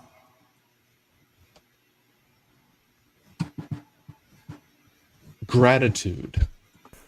Do you know where the Illithid is? We will react swiftly. And obviously, a sending spell is only good for one communication, so he closed that off with the "we will react swiftly." Hey, if you want to let us know where the Illithid is, that's fine. Yep, that's it. Okay. If I get that information, I'll give it, but I don't have it right now. Okay. All right. Bombay, I have you halfway in the system. Let me patch that in. We're going to, because of our timing and such, we're going to go ahead and go to the dark market. Fixing this. All right. While I am fixing this, Abhora, the proprietor of the shop, Zarala, goes up to a top shelf and then gets down 5 different glass bottles. Each of them, they're all very, very small. Each of them have colorless liquid. And they're all slightly different shapes. I believe any of these would suffice.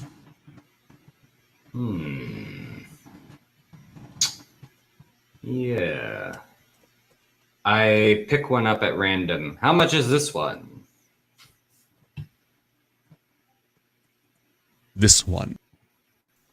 Before you purchase this one, it would be best to ascertain its efficacy on your non-drow biology. Oh.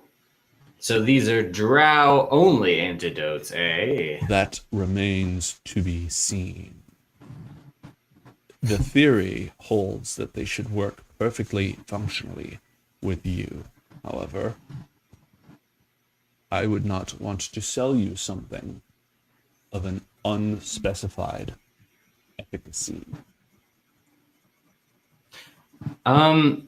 So the shop sign is Undercommon.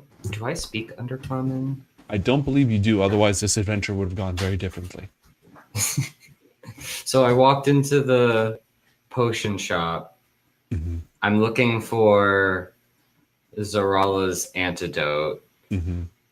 The shopkeeper's name is Zarala, Mm-hmm.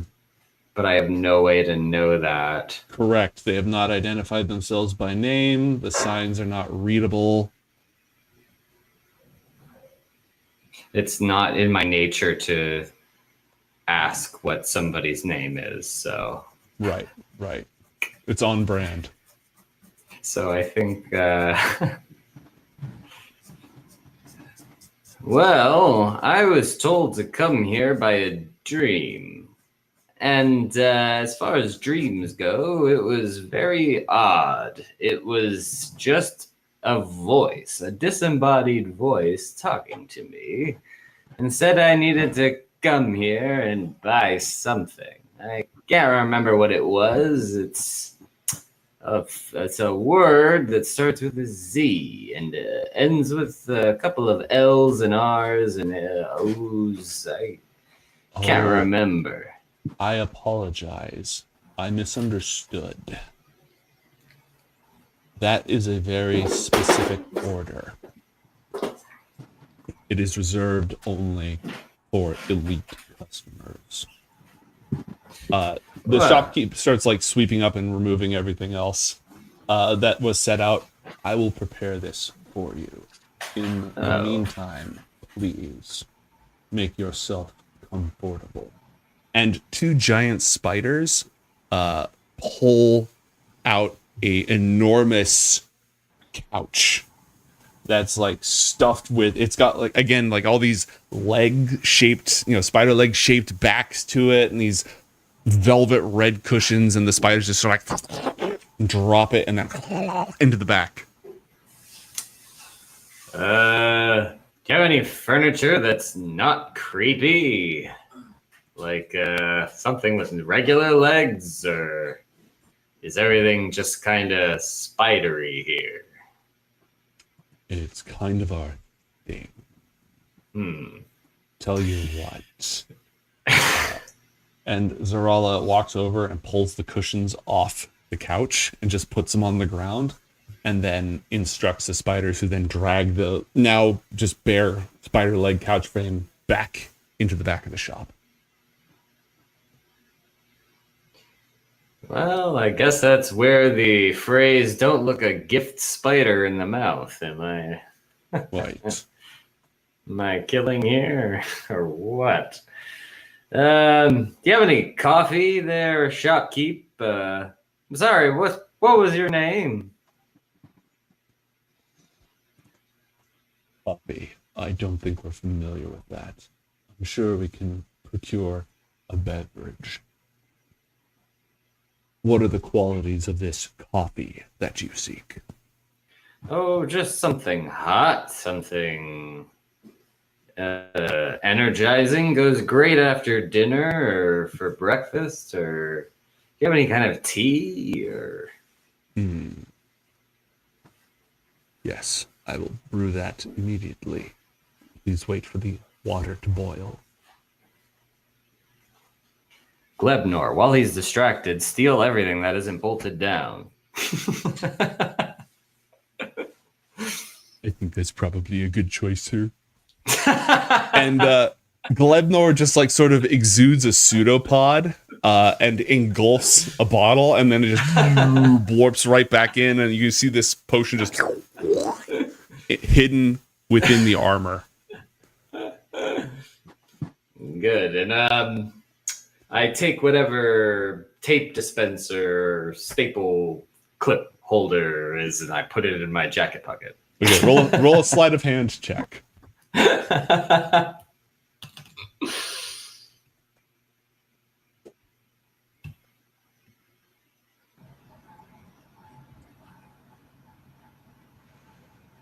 And that is going to buy enough time for your ship to arrive, Arengal.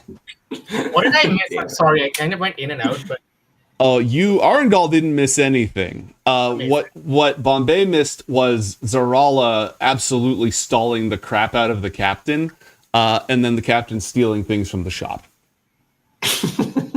Now, as you soar over the area, you can see that the Kytine, like, they're already attacking the edges of the city. yeah.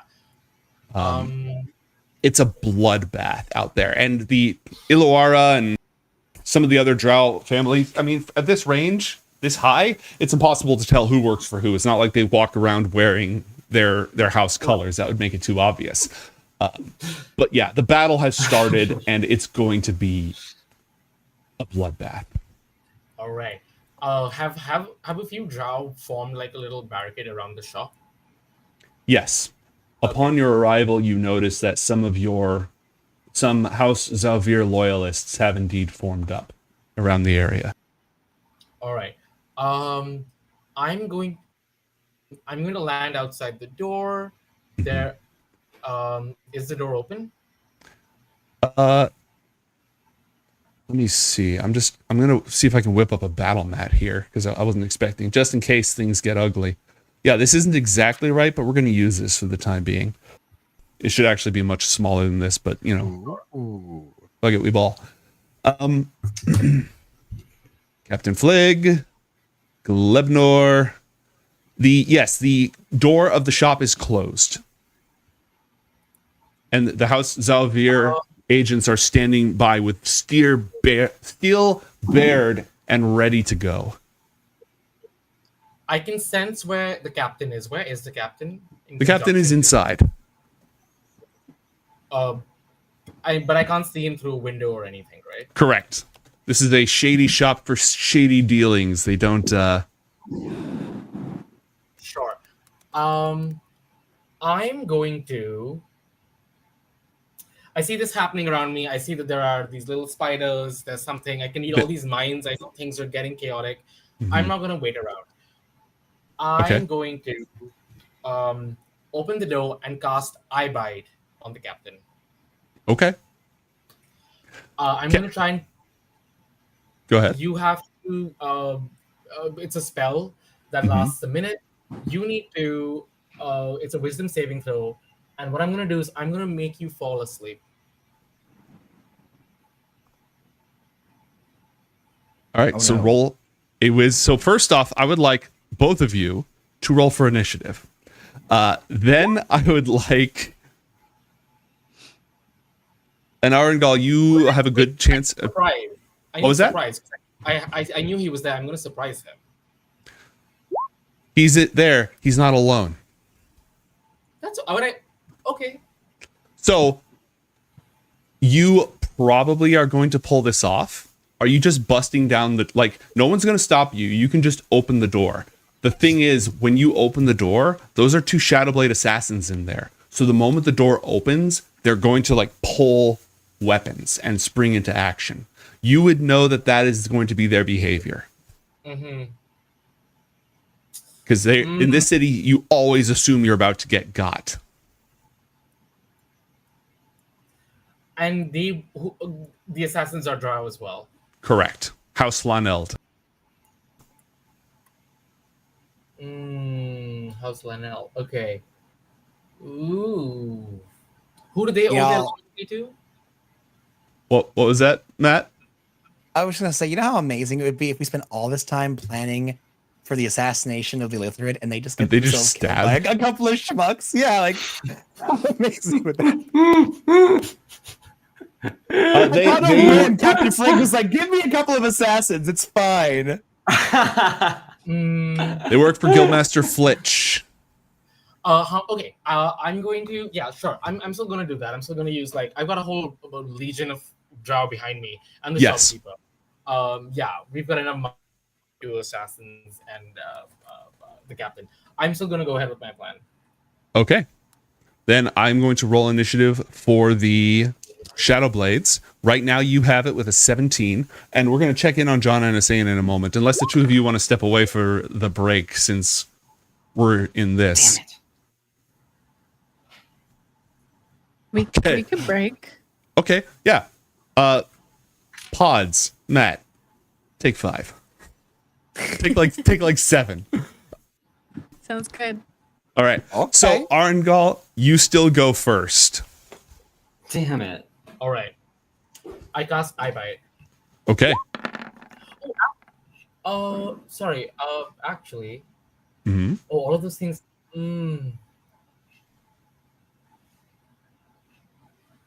Actually, no. I'm gonna do Mind Blast instead. Okay, there we go. Now we're talking. Yeah. Now we're absolutely talking. Yeah, I'm gonna do Mind Blast on all 3 of them. All right, there is one tricky thing here, however. Sure. And that is good old loyal Glebnor, who gets advantage on initiative checks.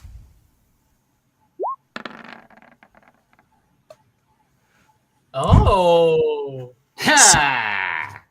And here's the other thing, though. Glebnor had no way of expecting this to happen. But Glebnor also has an ability called Danger Sense, or Feral Instinct. Of course he does. Glebnor is surprised, but if Glebnor is surprised at the beginning of combat and isn't incapacitated, they can act normally on their turn, but only if they immediately enter a rage. You open the door and just start channeling your powers, and this amoeba in armor looks at you and just starts and runs screaming towards you. Okay. In a rage, and attacks you twice with a big old maul. If you have any abilities that are reactions, you may use them. I do not have a No. Okay. A 23 hits Yeah. Ooh. for 10 points of bludgeoning damage. Sure. And a 21 hits Yeah. for another 10 points of damage. Ooh. All right. There's a screaming, gibbering, frothing blob person in front of you. Mind Blast? Yes. Okay. I mean, I'm guessing it's a 60-foot cone. Can I get everyone in it? Let's find out. It's a Oh yeah. yes. The answer is yes. Yes, you can. I'm gonna get Mind Blast. All right. Click Mind Blast on your character sheet.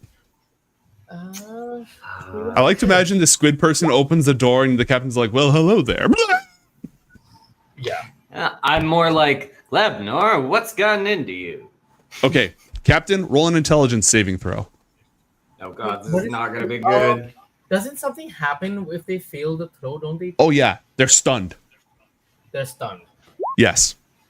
Ah. That Nah. was super close. You have inspiration and you have a luck die. Do you want to use either of those? It's still a slim shot. It's a very slim odds.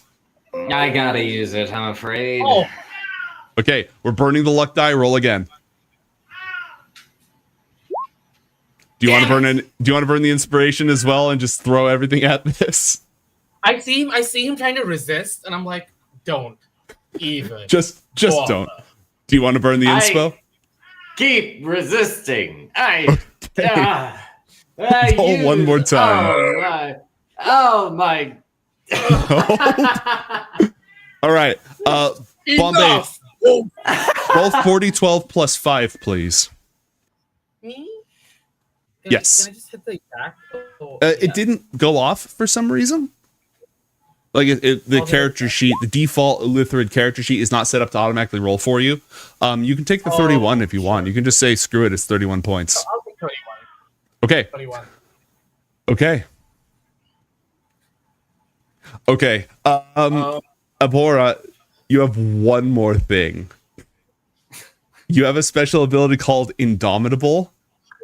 This is what in the It's name level of 11 Swiss gameplay Army plus all of our knife? nonsense, which gives you one more saving throw. Before I throw this, I think back at what my grade school teacher told me about, son, you may not be the brightest, you may not be the smartest, but god damn it, you're indomitable. And Lebnor failed, by the way. Another 8. So mad at the I am just Huh, maybe I saw that speech on TV. Okay, let's see. And we have 2 saving throws from the Drow assassins. 1 succeeded and 1 failed. Okay, so. Oh, and Salty Jimbo is just immediately knocked unconscious from psychic damage. He's just blasted into like 0 hit points. He's down. Damn. Salty Jimbo! Wait, I will give him a save just in case he like nails it. But yeah, no, he doesn't have a +1 to his intelligence. I'm sorry. All right, Captain, you're so one of the stunned. assassins is- Go ahead. all right. So one of the assassins is stunned, the other one isn't, correct? Correct. And the captain is stunned. Correct. And you've used your action. You I'm have gonna not. look at the one who isn't stunned and say, Sorry, what were you saying? Oh, I think we're losing you. We had a bad can I talk to connection. him? I was losing connection for a moment, but yes, you can talk to him. Okay, I'm gonna look at this assassin and say, I'll let you pick one to save. Would you rather pick your friend or would you rather pick the captain? Roll an intimidation check for me.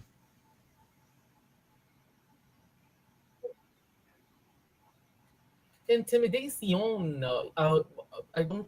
Oh, Charisma is then. that just charisma? Mm-hmm.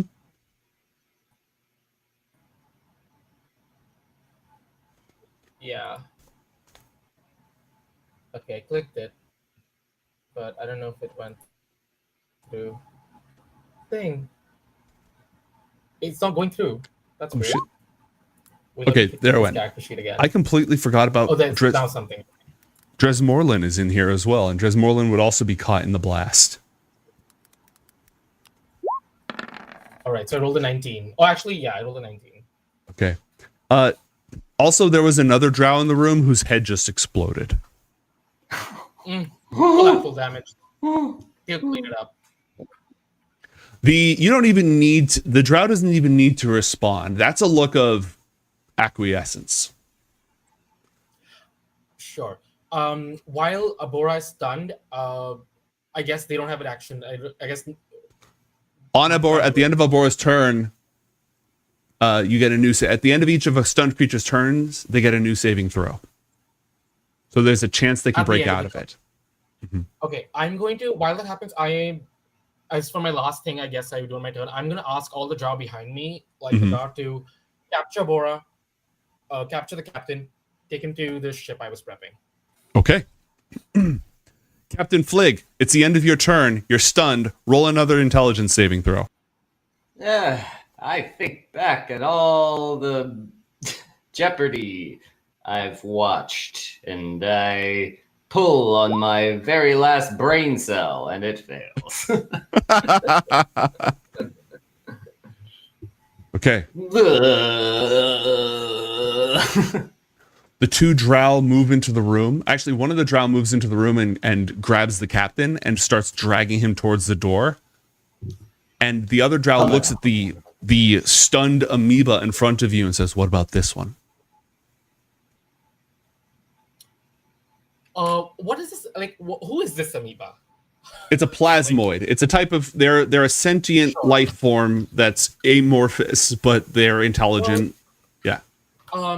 Is there a poisoner that can kill him in this room? There Yes. must be. This is all right. I look at the owner. I want you to dunk 100 gold pieces worth of poison into this plasma. Get rid of it. No one gets to swing it, inhale it, and lift it out of the tail. All right. Zarala goes for definitely not the antidote. And at the end of the round, we'll go ahead and administer that. The other drow who are with you make their way into the room and continue to drag away. I want them to bind, like tie the captain down, like Okay. arms, feet, tongue, eyes. Make sure they can't cast any spells. Make sure no fingers can be moved. Nothing somatic. Nothing. You're a mummy. Damn! And the whole time I'm like, So one of them is actually going to cut you with some drow sleeping poison, Abhora. Roll a Constitution saving throw. you picked the wrong buddy. Yeah, you are in fact not affected, but they are going to start. They have manacles. They're like shackling your feet, shackling your hands. They're just going to town. The shopkeep is still in the process of poisoning getting Glebnor poison. So Glebnor gets another. Let's see, another chance to save. Roll an intelligence saving throw, please. No, an intelligence check, Arangal. Sure. 23.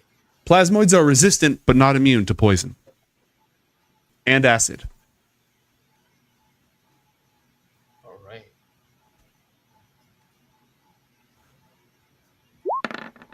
Glebnor rolls a natural 1.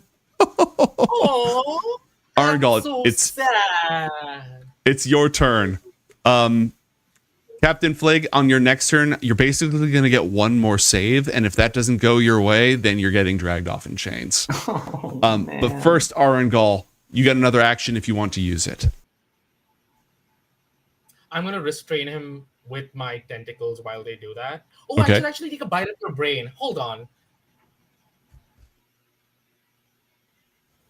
Can I do that? This I kills actually the can crab. do an extract brain. What happens lore-wise? what happens lore wise if I like eat his brain? Like on the If you spot? eat his brain, you absorb a lot of his information and knowledge. Oh, that's what he would want to do. Obviously. That just makes sense. While this is happening, I'm gonna wrap my tentacles around. If this attack is a success, would this be fatal? I Yes. don't want to get this. Yes. This would kill this if you eat. Yes, eating the brain kills the crab. Oh my god! Do it. Food poisoning. I know you're listen. Intelligence wise, I know you're stupid as fuck. So I'm not gonna taint my I don't want to die of food poisoning. You're on a no Don't junk food justify diet. it now. Don't justify it now. Give me an honorable death. I'm going to wrap my tentacles around him just to make sure if he tries to escape, he does it as a disadvantage. Okay. If there are any movement. Plague, roll one more intelligence saving throw. Here I'm goes what a 0 modifier has to show. Damn Bye. it! Okay. Well, dramatically speaking, we close the curtain on this piece of our story, and I am going to need to take a short break as well. Abora, you can stick around for the second half or not. That's going to be your call because you're going to be preoccupied. Well, You know what? I was going to leave. Do you mind if I stay? I'm enjoying this now. You can stay. Yeah, you can absolutely stay. But I do need to take a break for my own stuff. We'll be back in 6 minutes, folks. We'll continue the story. Stay tuned.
Captain Flig has been captured by the Ulitharid Arengal. Meanwhile, John and Asena have set off a massive uprising of the Kytine within the city of Zogatha. Where did we last leave those two of our heroes? We were on our way back in the midst of those cavernous caves, making our way with the Kytine, trying to get the three various groups, the throngs of the mothers, to push straight on to House Ililawara and then to House Severe in order to find the advisor to the Queen within. Okay. As you follow these hordes out into the cave, you see resistance almost immediately. It seems like the drow received warning. Not much warning, but some. So this is just going to turn into an enormous battle very, very quickly. Obviously, the two of you are powerful. You could wade in and try to shift the balance of that power. But what do you want to do?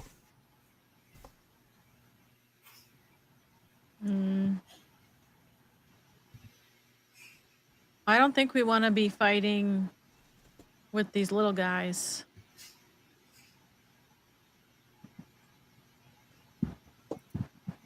How are things looking, mate, in regards to having the Kytine not spread out amongst the entire city, but if we have, like, let's say, for instance, we start like a V of sorts where they're kind of like moving out, but then the bulk of the force is cutting straight through to where they're getting everyone to kind of spread out along a line and then just punching through the center. At this point, it's too early to tell. As minutes go by, the situation will evolve very quickly.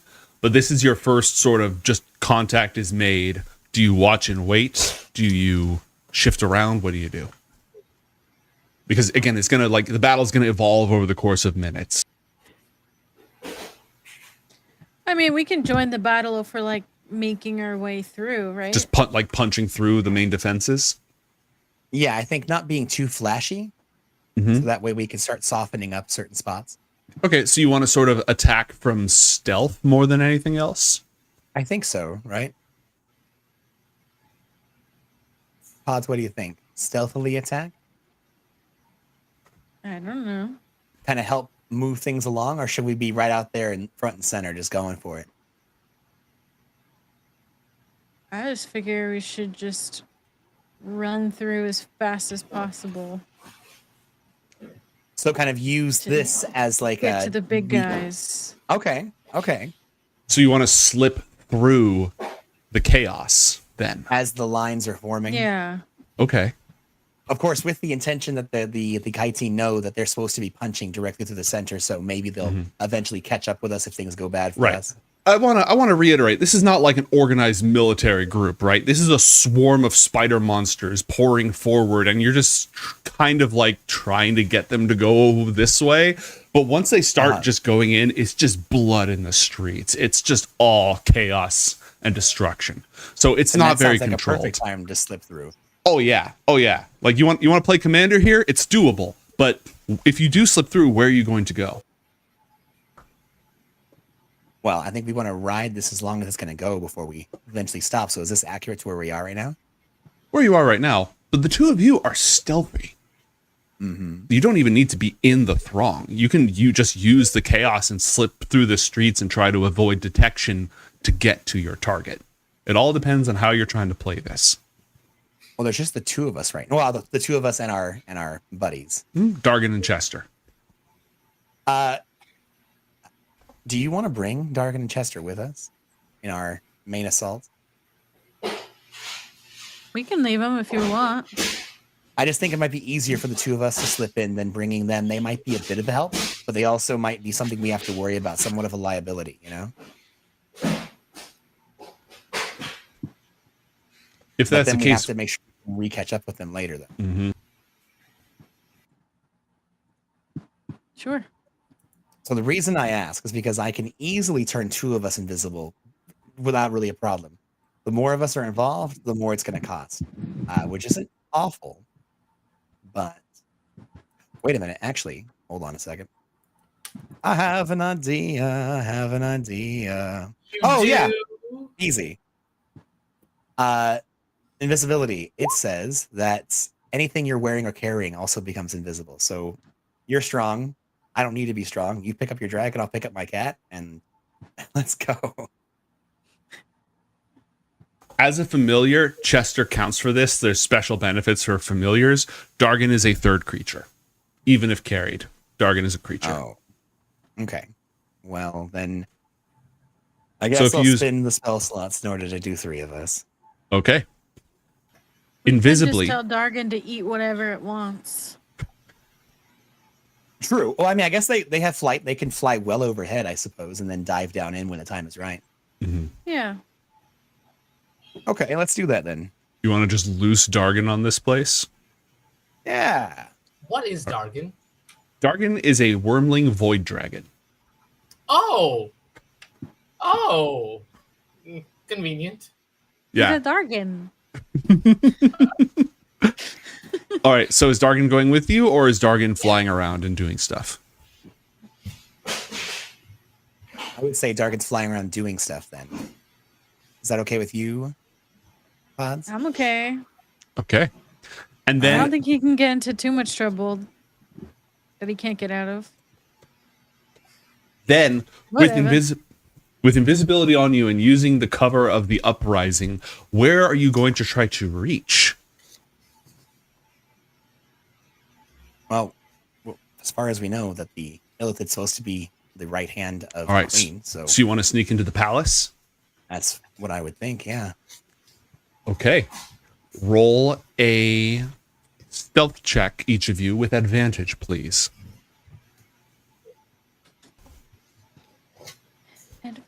Advantage. A 21 and a dirty 20.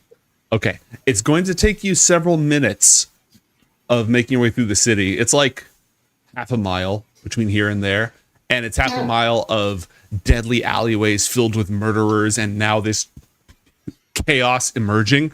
And as you sneak your way through invisibly, you notice some of the violence is just people who are waiting for a chance. It's like the whole city is using the opportunity. You're not the only ones using the cover of violence to commit acts of violence. Roll perception checks for me, please, both of you. This was the night known as the outmaneuvering.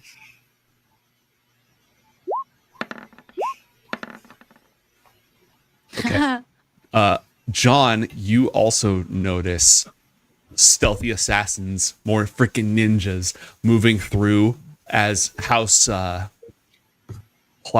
mobilizes, Oh. taking advantage of the opportunity that you've presented them. Ostensibly, that's who that is. Who knows? Finally, Point go that ahead. out to. Can I point that out to Asane and have her do a mind meld? Yeah. I do that.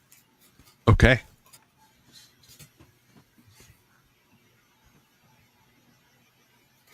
Is that a spell you're using? Asana just has telepathy. You rang. Oh. I mean, you called. I mean, you didn't call me because we're not on the phone. John, obviously, she's talking to you, not the assassins. Oh, thank God! I was like, "That's great. I love that interaction." Yeah. Hey, there's some drow assassins that are making their way about down there. Would you mind tapping into their brains and confirming if they're with House Laneld? We're about to make our way to the capital, and they were very interested in outmaneuvering the main house, Xavier. How am I just gonna ask them that? Oh, hey guys, are you with House? I can't remember the name anymore. What you'll say is that agents of House Laned are making Planeld Laneld.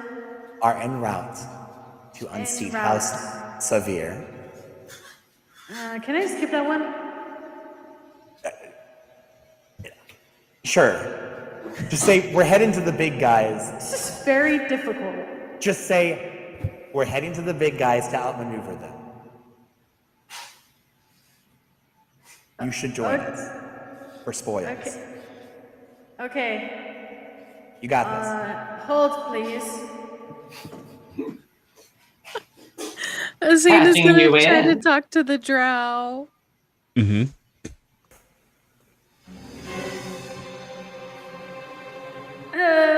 excuse me. We're gonna go get the big guy. You guys should join us. Yeah. What? Arengal, what is this? No, this is not Argyle. Don't worry. Roll a persuasion check for me, please, Asana.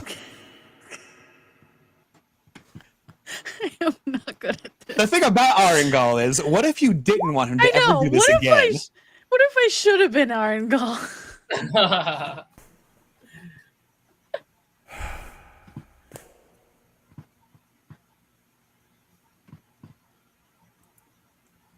I'm not going to play your mind games anymore. Give us what we want, and whoever you say will die.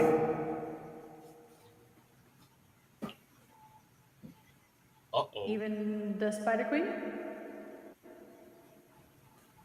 Queen Wyclara, you know Master Flitch's price. You know everything in this city already. If that's what it's going to take, then yes. Okay, well, big fight's happening right now, so let's go. I'm rolling an insight check real quick.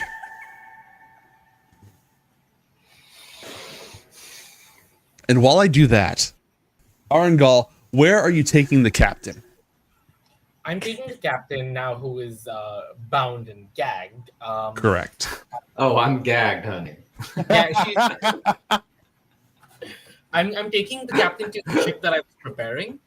On the way, I'm going to look at the captain and just have a I'm going to try and have a rational. What? Who's no longer stunned, by the way, Captain Flig. Yeah. Oh, You're just hogtied. The stun wears off after like a minute. Yes. Captain, we can do this the more painful way, or we can do this the less painful way. I would like to give you a chance to choose your fate. Let me ask you this. Where is my shipment? Either you can tell me, or I can eat your brain. This is all telepathic. oh. Whether the captain recognizes this or not, the captain can respond telepathically. You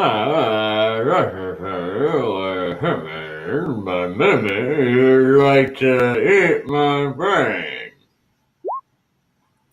asshole.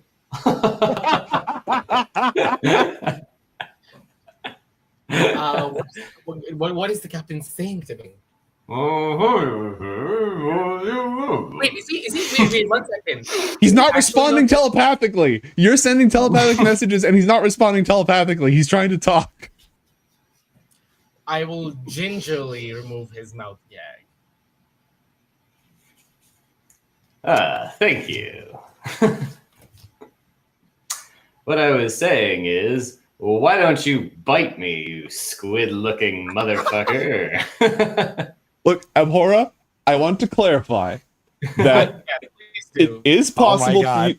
I want to say that if you talk yourself into getting killed, you are still welcome to come back to the last episode if you want. We'll find something for you to do. Carry on.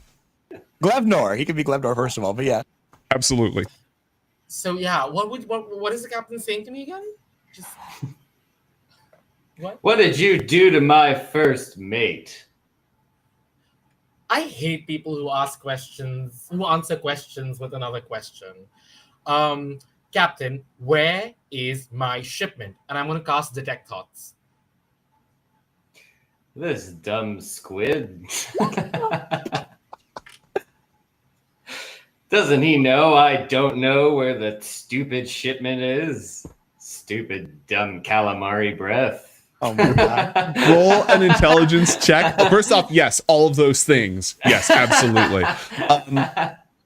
That being said, because of the don't think of a purple elephant factor, I am going to have you roll an intelligence check here, Abhora. If you succeed, tell me the you captain do remember actually where it is. What was Does that? the captain actually know where this where the shipment is? What we've done in the past is when the captain may or may not know something, we've rolled an intelligence check. Oh my god. Roll an intelligence check. No, but you see what's gonna happen here, my though, right? God. You see what's gonna happen here, though, right? Bombay, that means the captain has photographic memory of the place. No. A successful intelligence check means the captain does know. Oh, amazing. I love that. I take my walks back. I take it all back.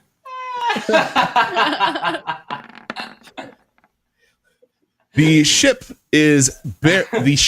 is buried with a boat off the canals over here. Amazing. See? That wasn't too hard. I put the gag back on your mouth. You know what? You know what? I do it tighter this time. Fuck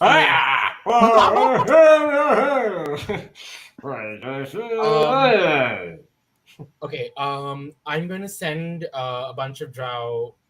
I'm not let them fight. It all like this all ultimately like we can deal. I'm gonna send some drow to go get the shipment from that place. Okay, it's going to take a few minutes. Yeah, they can do that. What else do I want to do as we're hurtling towards? I'm thinking about my end game now. Mm-hmm. I just want to remind everyone, you've each got a lucky dice. Just don't forget, you've each got a lucky dice that you can choose to take any roll other than what you roll. Oh, Abora burned that one on you. You weren't there. Abora rolled 5 times on that intelligence saving throw. I don't know. It's not your fault. An inspiration was used. A luck die was used. The fighter's level 9 indomitable feature was used. No way. That save was not saving. That's stupid. The save was not saving. God, I'm so sorry. Well, that's what a public school education gets you. Could I possibly? I know that the three. I think I haven't actually. It's so unfortunate that I haven't met the third party member. Like we haven't had any interactions. It's so like. Ugh. I've been here the whole time. Well, I don't know that. All right. Well, here's one thing you can do. As much as you're working with a obfuscating material, you can keep detect thoughts on, and you can just keep on.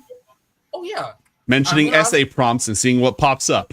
Yeah, Abora. Sorry, And Captain. Matt and Pods, I am working on your next scene right now. Who? Okay, I'll take the blind. I'll take the thing off again. Who are your co-conspirators? What is the word? We don't have that in Illithid. Because we don't conspire with each other. We just hate each other. Conspirators. Maybe, yeah. Who are they? Well, Squidward, they are lemon and ginger, as in take a hike, you squid-faced Yeah, why don't you dummy. Roll it. Why don't you drag the info out of me with your dumb brain? Easy, Abora. Same thing again? No. What did you roll? Hold on, it's coming up. I feel like I gotta open this app every time. 10. Perfectly average recall. Okay, so I kind of know who everyone, like at least I know who the other members of the Right. party. Not a lot of details. Not a lot of like, oh, this person said like, and probably not too many memories of things that they've said, right, Abora? Like, give this a completely average, middle of the road for anybody, not just for the captain, recall, and throw whatever details you got. Well, there's a girl and a guy. The guy has a coat, and the girl is, kind of surly. What?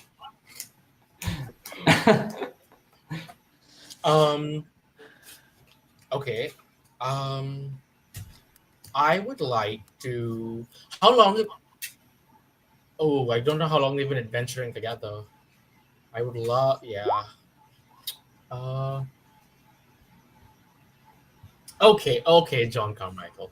I'm going to ask the captain. I don't think they really even had a plan to kill me, and even if they did, clearly it's not working. Clearly. Oh, I want to. Okay, I want to use this. Okay, you know what? We'll just speed towards our destination, our final destination. Which is Which is my spinner, your spinneret. my spinneret Okay. that has my stuff in it. Okay. Can we listen to music on the way at least? I put one of my tentacles down his throat, just It's and I leave it there. Is this waterboarding? It's not ethical, I'll tell you that much. I'll definitely go conscious, All right. and then I take it You've put him on mute. out. Oh, look at detect thoughts. Yeah, 1 minute usually. Yeah, sorry. What? Right, but you can cast that one at will. That one's not limited. That you can have that on all the time, whenever you're concentrating on it. But it has one other feature. You can probe deeper into another creature's mind, and if you do that, you gain access to certain information. It's your choice if you want to use that information. Now that the captain is passed out, would that still be available? Yeah, the mind is still like surface Thank thoughts are God. gone, but the deep thoughts are still there. So I should have done that a long time ago. I want to know how I want to know how John Carmichael was able to blip in and out. okay, Abhora, roll a wisdom saving throw.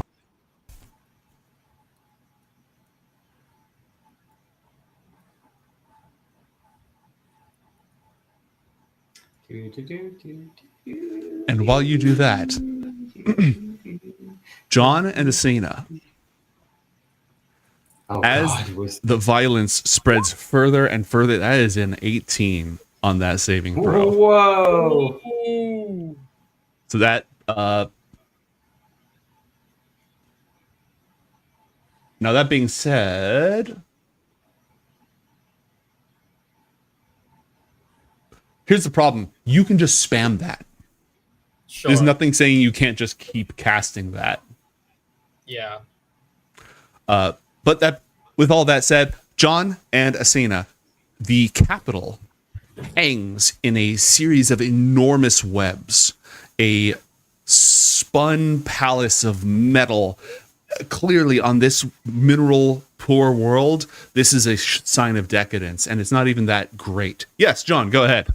Sorry, did we finish the last scene though when we were talking to the drow? We broke away because you were trying to figure out where Apora and Bombay were going, but Oh, I We were got in the totally midst of- distracted by that. Oh yeah, well they were just Thank going to you. keep going to the palace. After that interaction, you were when I convinced Asena him to go to the Arengal, battle. yeah, was like, yeah, let's go, kill the big ones, and like, fine, we'll kill the queen. That's fine. And so they're Okay, so going to the gonna palace ahead of come you. Okay, ahead of us. Okay. You're invisible. They don't see you at all. Yep. You're just sort of trailing them. So Okay, good. they would climb deftly through the spider webs up the side of the palace and enter in secret passageways near the top. I'd like both of you to roll athletics checks, please. Yeah, we do that too. For what? The web? Yeah, for climbing up the spider webs. 21 for Asena. And Abora, while we're at it, roll another wisdom saving throw. Another? Okay. Yeah, because again, Arengal can literally just keep poking your brain. John, you got 10. Wow. I got an 11. Okay. With an 11, you are going to get caught in the webbing. No, no. But what Arangal, if instead I didn't? go ahead and do the. You didn't. Arangal, you are now aware. Actually, I don't know if the captain knows why he was able to blip in and out of existence. I guess. Oh, really? Yeah. Oh, well, that's cool. The captain hasn't been asking John many questions about that kind of stuff. He just just going with does the his flow. thing. Sure. Yeah. Oh, to each their own. Okay, that's fine. I guess the guy, if he doesn't know, he doesn't know. Where are Sena and John in the? You're still getting. John, he'd still be getting 10-minute blips, right? Yes. Okay. They started out in the middle of the gigantic swarm, and they've been making their way closer and closer to the palace. Would I have noticed over each 10-minute blip that someone like Asena was always near this blip? Would I have made that? Asena, what's your intelligence? 8. Need to Yes. Yes. All right. Only in the last. Well, hold on a second. Only in the last few minutes where we weren't surrounded by hundreds and hundreds of other creatures. Yes. That's true. That is true. Oh, Yes. So, like, as they get closer and closer to the palace, you can tell that, and you can also tell that they are traveling with 4 other minds of average intelligence.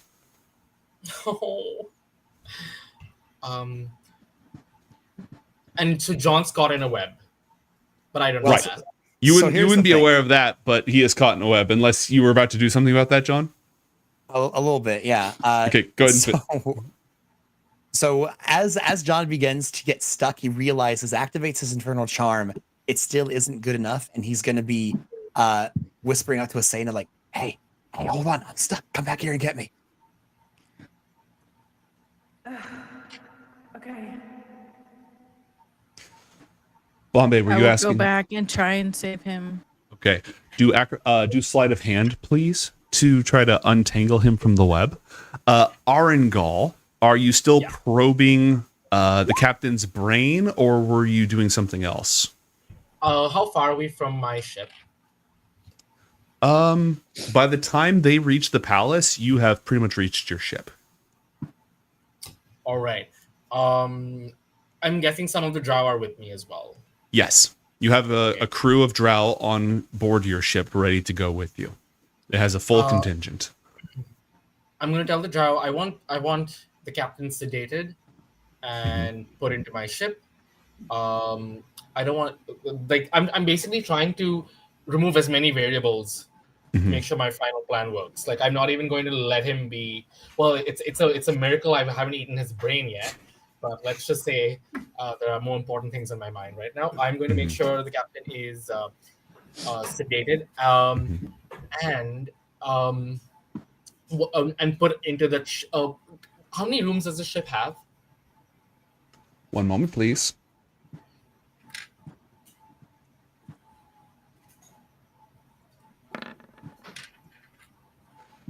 You know what? I'm just going to go ahead and turn off dynamic lighting so that you can see this ship. Ooh.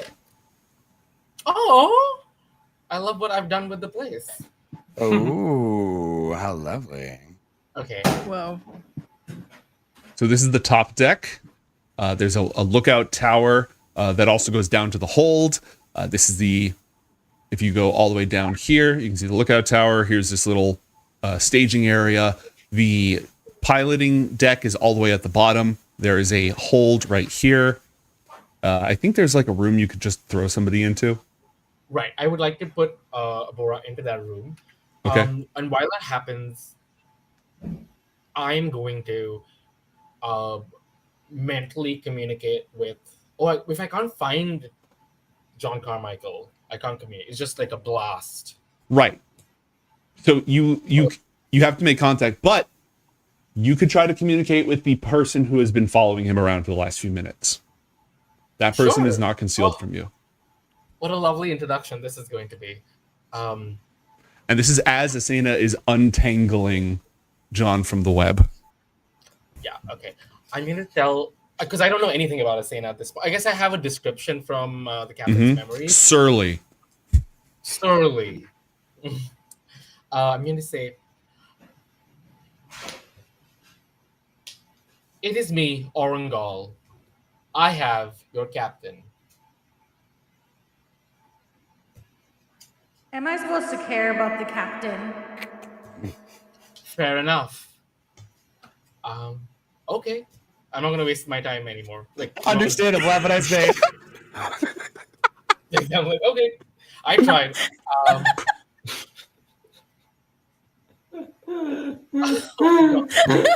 You're like, new phone, who dis? Oh my Gee, god. What was thanks. that? After all I've done for you. Okay. So we put Aurora into this into the spinneret. Engines are still running. Mhm. I guess I'm being stonewalled here. And Do you no do you one- have another angle? I mean, I have multiple angles. I'm seeing which one do I invest energy into. While you ponder this, Yeah. Asena, you have been able to untangle John, and the two of you make your way into the palace. But at this point, because of the delay, the Shadowblade assassins have made it in ahead of you. As you look down into the center of the throne room, you see that the throne itself hangs at the end of multiple bridges, which are just their spider webs in the chasms beneath them. Behold the throne of Zogatha. Y'all can see this, right? It's coming into play. There we go. Okay. Oh yeah. Yes. Behold the throne of Zogatha. Spiders, in both enormous and in swarms, crawl down below. Drow stand guard upon the bridges. You can see the queen herself seated on her throne. On the one side, actually, it's going to go ahead and move up closer to her. The Dragloth, the sign of Lolth's favor, stands guard. She herself is clad in an adamantine crown, bears a tendrilled scepter, wears a royal garb woven of spider silk, and nobody else stands upon the platform with her. Down below, standing in front of her, is a drow, very well dressed, who looks rather similar to the two Yochol demons you encountered. A different face, but it could be the same one, it could be a different one. There are two elite warriors standing down at the bottom guarding her, but other than that, many of the others stand at odds, far away from her. Two silk-clad priestesses of Lolth are at the far end of the platform, and somebody stands with her back to you, staring up at the throne, and a very heated conversation is going on in Undercommon. Can John attempt to parse what's happening with his linguistics? Yes. Can I have talked to John before we got in this room when I was letting him out? Absolutely. I would have just let John know that the captain was captured by Arngul. Oh, goody.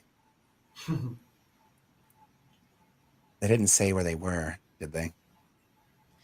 No, I just like kind of told him I didn't care because I didn't want him to keep talking to me, and then he just left. So Well, I mean, they got very little out of you, but we got very little out of them. But I would say that you found out that the captain was captured, so you got a little more out of that exchange. So props to you. yeah, and I mean we're still gonna go try to kill him. So maybe we'll find the captain either dead or alive. That's a good point. And if he's been killed, but is resurrectable, perhaps we can entreat with the king of the elves to bring him back. And Did if you he's give him not, a phone? yeah, no, wait, yeah, no, yes, didn't we? Hold on, Yeah. I feel you like we did. did. In the distance, Orangal's like face palming like I kidnapped the wrong one. Like as I get off the ship, I'm like, fuck. God darn it! Bah, bah, bah, bah. Wait, no, Oh, hold to the on. elder brain. You gave him a phone. Yes, so we could call him. Yeah, you could call the captain. Is But that I what don't you know want? what a phone is. Neither does Arengal. What in the Deus Ex Machina is going on? What? This totally happened. This totally happened. He gave him a fucking We literally smartphone. gave. Yeah. A magical smartphone. He has it. So I'm tied up in the dark, and in my pocket, there's gonna be a That's your call, but you guys you don't have to be in this throne room yet. Yes, Matt. Yes. No, it's even better than that. We did not give him a phone. We gave him the earpiece. John has a phone. okay. Asena has a phone. John, Asena gave him her earpiece, so he has Okay, Asena's there we earpiece, go. and John was the middleman. So he literally has a freaking earpiece in his head that can connect right to the party. So you just informed me that he got captured. John's like, because you were like, wait a minute, a phone? No, an earpiece. And so we had this back and forth. And so John's gonna. Captain, this is John. Please don't say a word. Okay. Roll a Constitution saving throw. Roll a Constitution saving throw, Abora. Because you were subdued. Yeah, he choked you out with a tentacle. I mean, All right. What in the Bluetooth is going on? Like, what? This is the thing. Because they've been to all these different universes, every time they show up, they're just an outside context problem. You have been given a point of inspiration from chat. Okay, Jack so needs to chill the fuck out. thank you, chat. So I can roll again. Yeah. Okay, you are semi-conscious. Captain, this is John. Please do not say anything aloud. Over. We've been informed that you were captured. As soon as you can, you need to let us know where you are. Also, where is Arengal? Don't say anything. How do you expect him to respond if he can't say anything? Because as soon as he can say something, he will. We don't want him to give away what's happening here. He is a very crafty, and I'm open channeling this conversation. He's a very crafty individual. I'm sure he'll be able to figure out how to get away from his bonds and make a collect call via this radio that we have. Oh yeah, you could have called us at any time. He could have. He probably forgot, knowing the captain. However, this is going to prove useful because if he forgot, that means he didn't let Arengal know that he even had it. But now we're all read in. So, Captain, I wish Gaston was here. He'd be able to like zero in on his location just using this like earpiece thing. that's an incredible point. I could zero in. I could scry on him. I could zero in his location. Oh, well, good thing I said it then.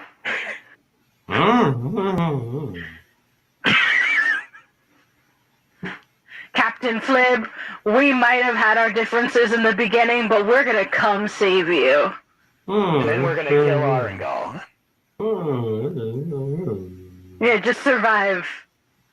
And if you don't, get it on video so we can make a martyr out of you.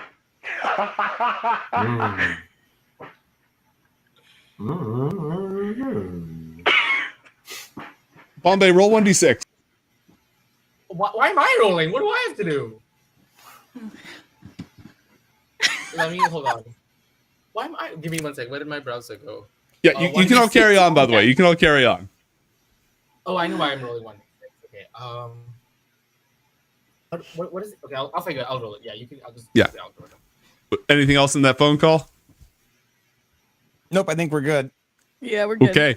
So The assassins have just slipped into the palace. There's this huge battle map that the dungeon master set up like a while ago, filled with characters, all with their own agendas and stat blocks and just this incredibly complex melee. Would you like to complete off and just scry on the earpiece instead? I'm not Well, mad. so here's the thing. I'm not No, mad. it takes 10 minutes, technically. It takes 10 minutes. So, por qué no los dos, right? Okay, you can't fight and cast scrying at the same time. Well, I mean, you've never met John Carmichael, then. But, Okay, so from what you're saying, there is a battle cooking between the crown and those beneath them right now. there's an angry conversation going on. Okay. And from you pointing out some very impressive players, you said there was one with their back turned to us. Are you talking about the priestess? Is that the one with the back turned to us? Yes. And we can see that there is no Illithid advisor here. You don't see an Illithid advisor here. I'll say that much. And we are able to see that up here-ish. Is that what we're saying? This looks like one of those handmaidens? Mm-hmm. Interesting. And do we see where those assassins are, or no? They've slipped out of our field of vision. Well, once you lost sight of them with all this phone calls and disentangling things, you no longer have eyes on them. You could roll a perception check. Yeah, to I'd like see to you. scan the room for Yeah, sure. go ahead.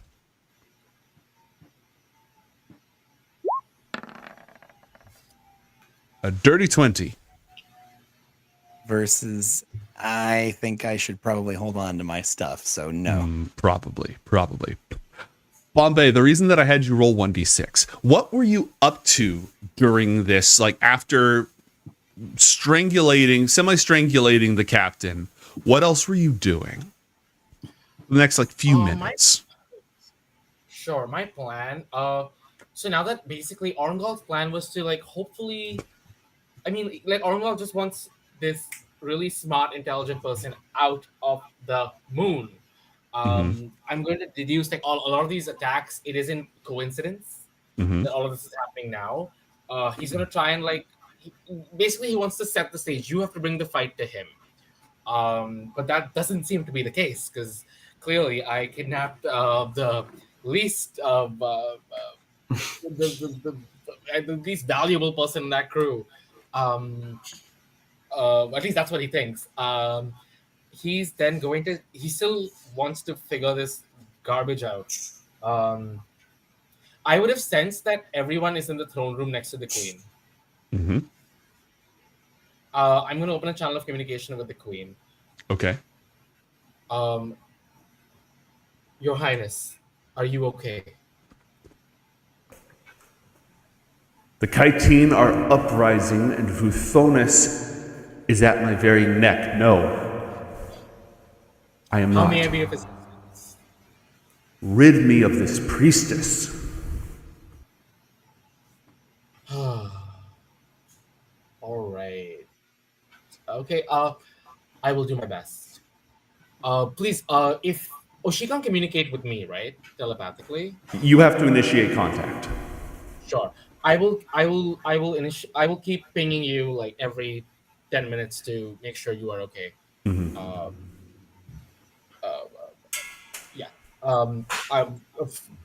Fight well if you have to. Okay. Okay. So I would sense everyone's in this.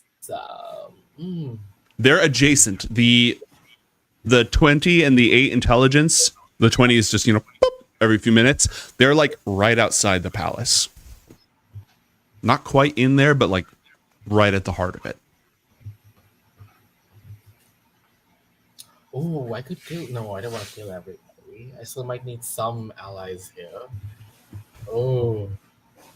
Okay, I'm going to. What would Orngol do? I'm not really sure at this point because he's not going to leave the captain. I mean, yeah, no, I'm going to. Or Orngol. Give me 5 minutes. I would say move on to someone else. Just give me some time to Sure. This. Yeah, I've got something for you. Asana and John disappear. What did the two of you do? Asena and John disappear from Arangal's vision. What? John drops an angelic seal on the ground where they're hanging out. Because you didn't take the deal Because earlier. you didn't take the deal from earlier. Listen. So John takes the tile, he sets it upon, does the magic words, and bloop, they're gone. Okay. Does this elicit a reaction in the throne room? Nope. We're not quite there. We're just outside. But as far as you can tell, Arangal, nothing else changed. Just those two went offline. That's it. Okay. Does this seal move? It's it has to be like deployed and then actually you don't know shit. As Matt All right, kindly they're dead. pointed They out. died. I guess they died. Good for me. Problem solved. Well, hold on. You saw the seal when you scried on them. You saw it visually. Sure. Roll an Arcana check. Arcana. A 20. Yeah, John, does it move? They did not see it move. Arangal did not see it move. Arangal did a 20 Arcana check to know some of its properties. Oh, an Arcana check. Yeah, Arcana. Not necessarily everything, but like, does it move? Is it mobile? It is a seal, so no, it is placed upon an area and protects an area. All right. So it's like something you unpack and then, you know, etc. Yeah. So if you place it on a ship, it'll move with the ship. If you place it on a building, unless the building moves, it don't move. Is this a spell? It's a form of angelic magic. It is magic, but it's not a spell. Yeah. Okay, cool. Thank you.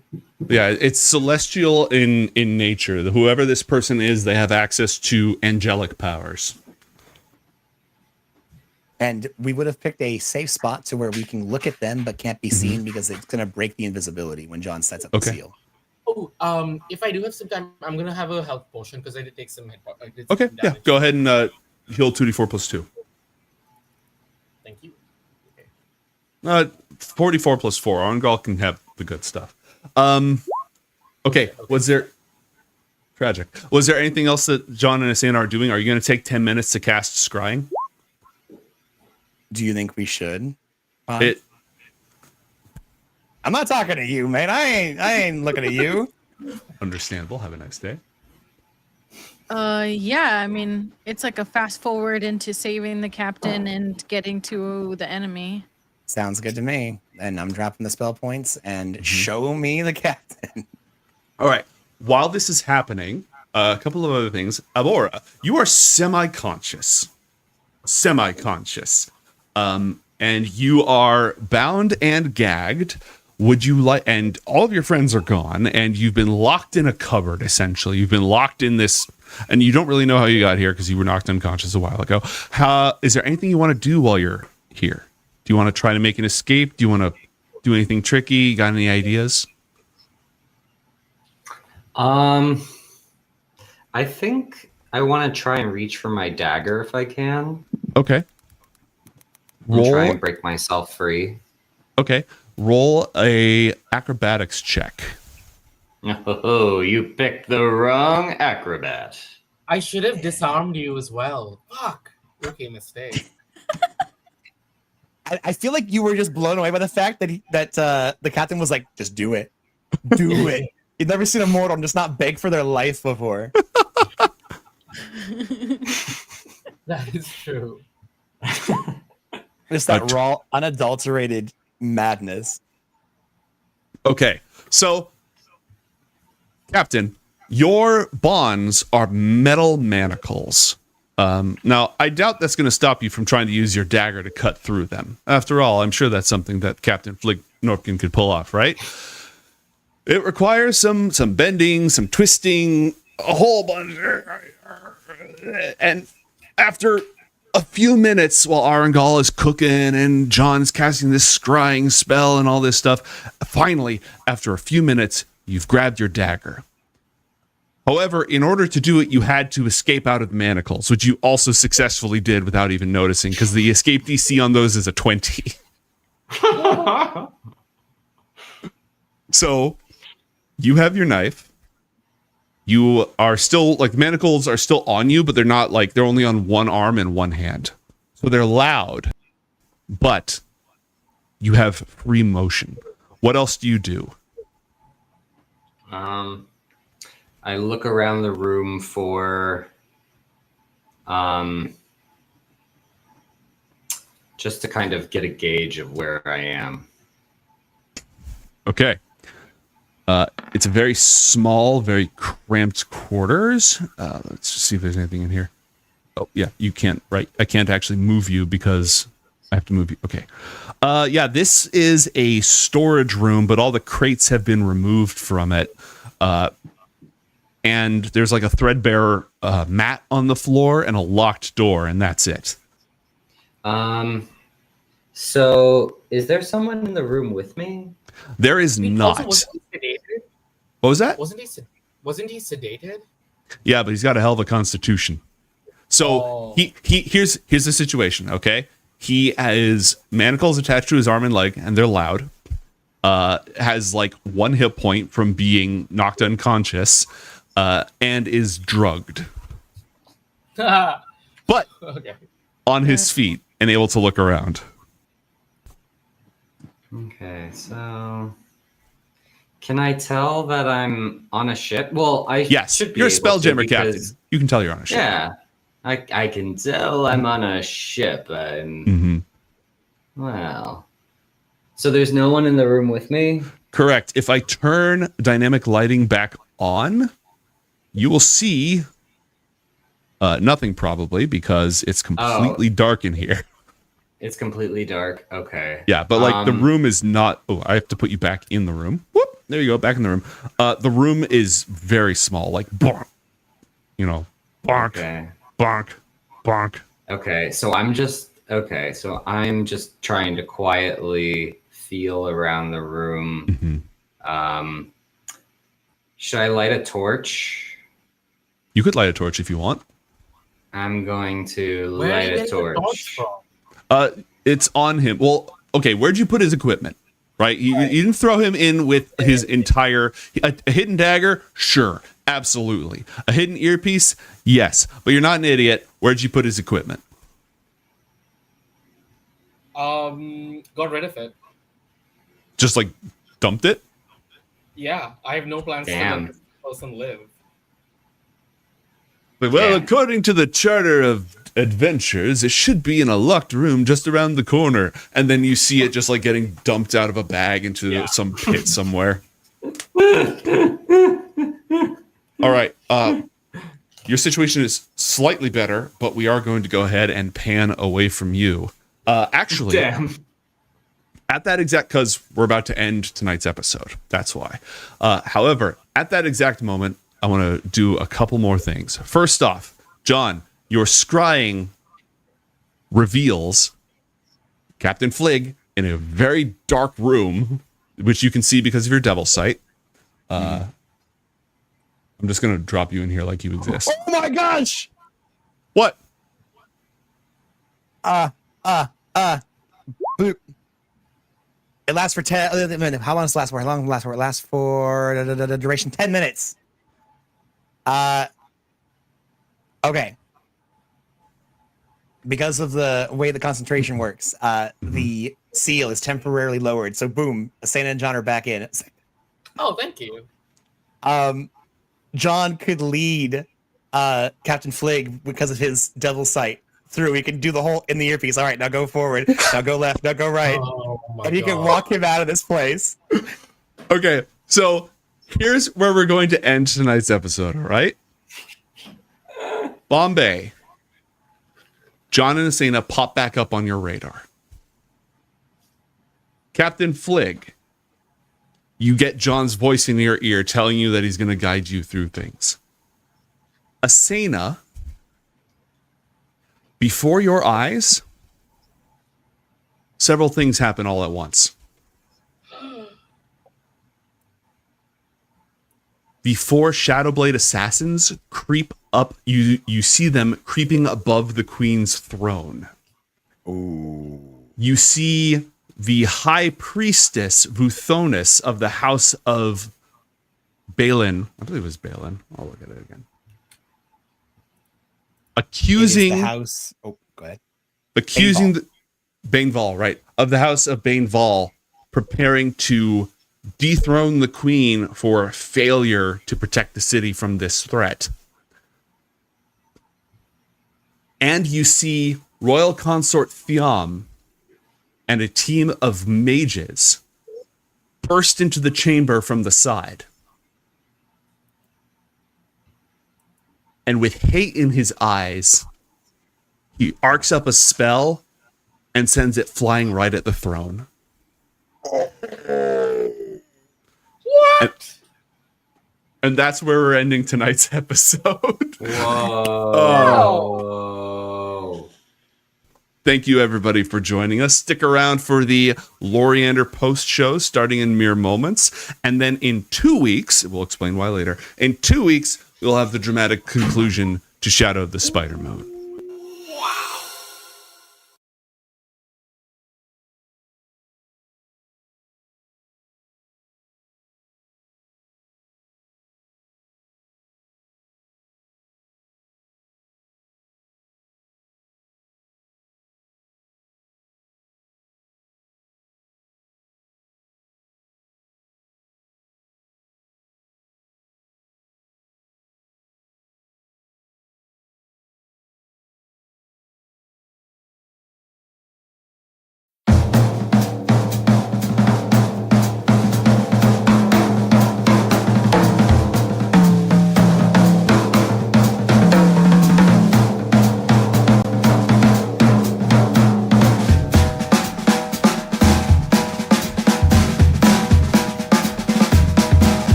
Hello, everyone, and welcome to Loriander. This is the show after the show of Coriander Society.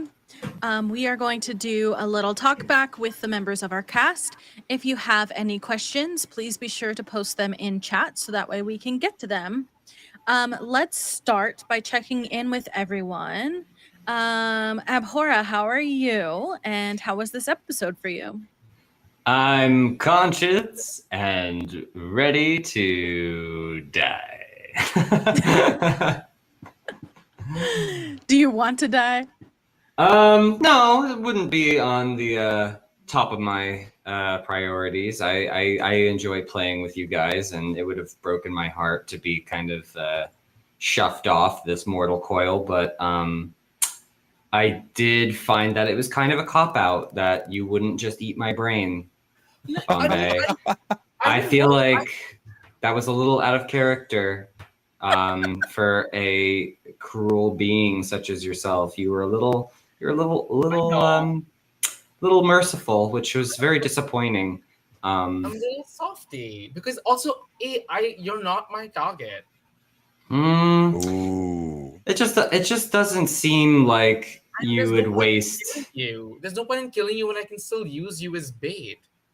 If you're Ah. dead, you're dead. True, but Then you're You- even more useless. yeah, Like- but true. But you found out that I wasn't useful as bait. So at that point, you could have eaten my brain.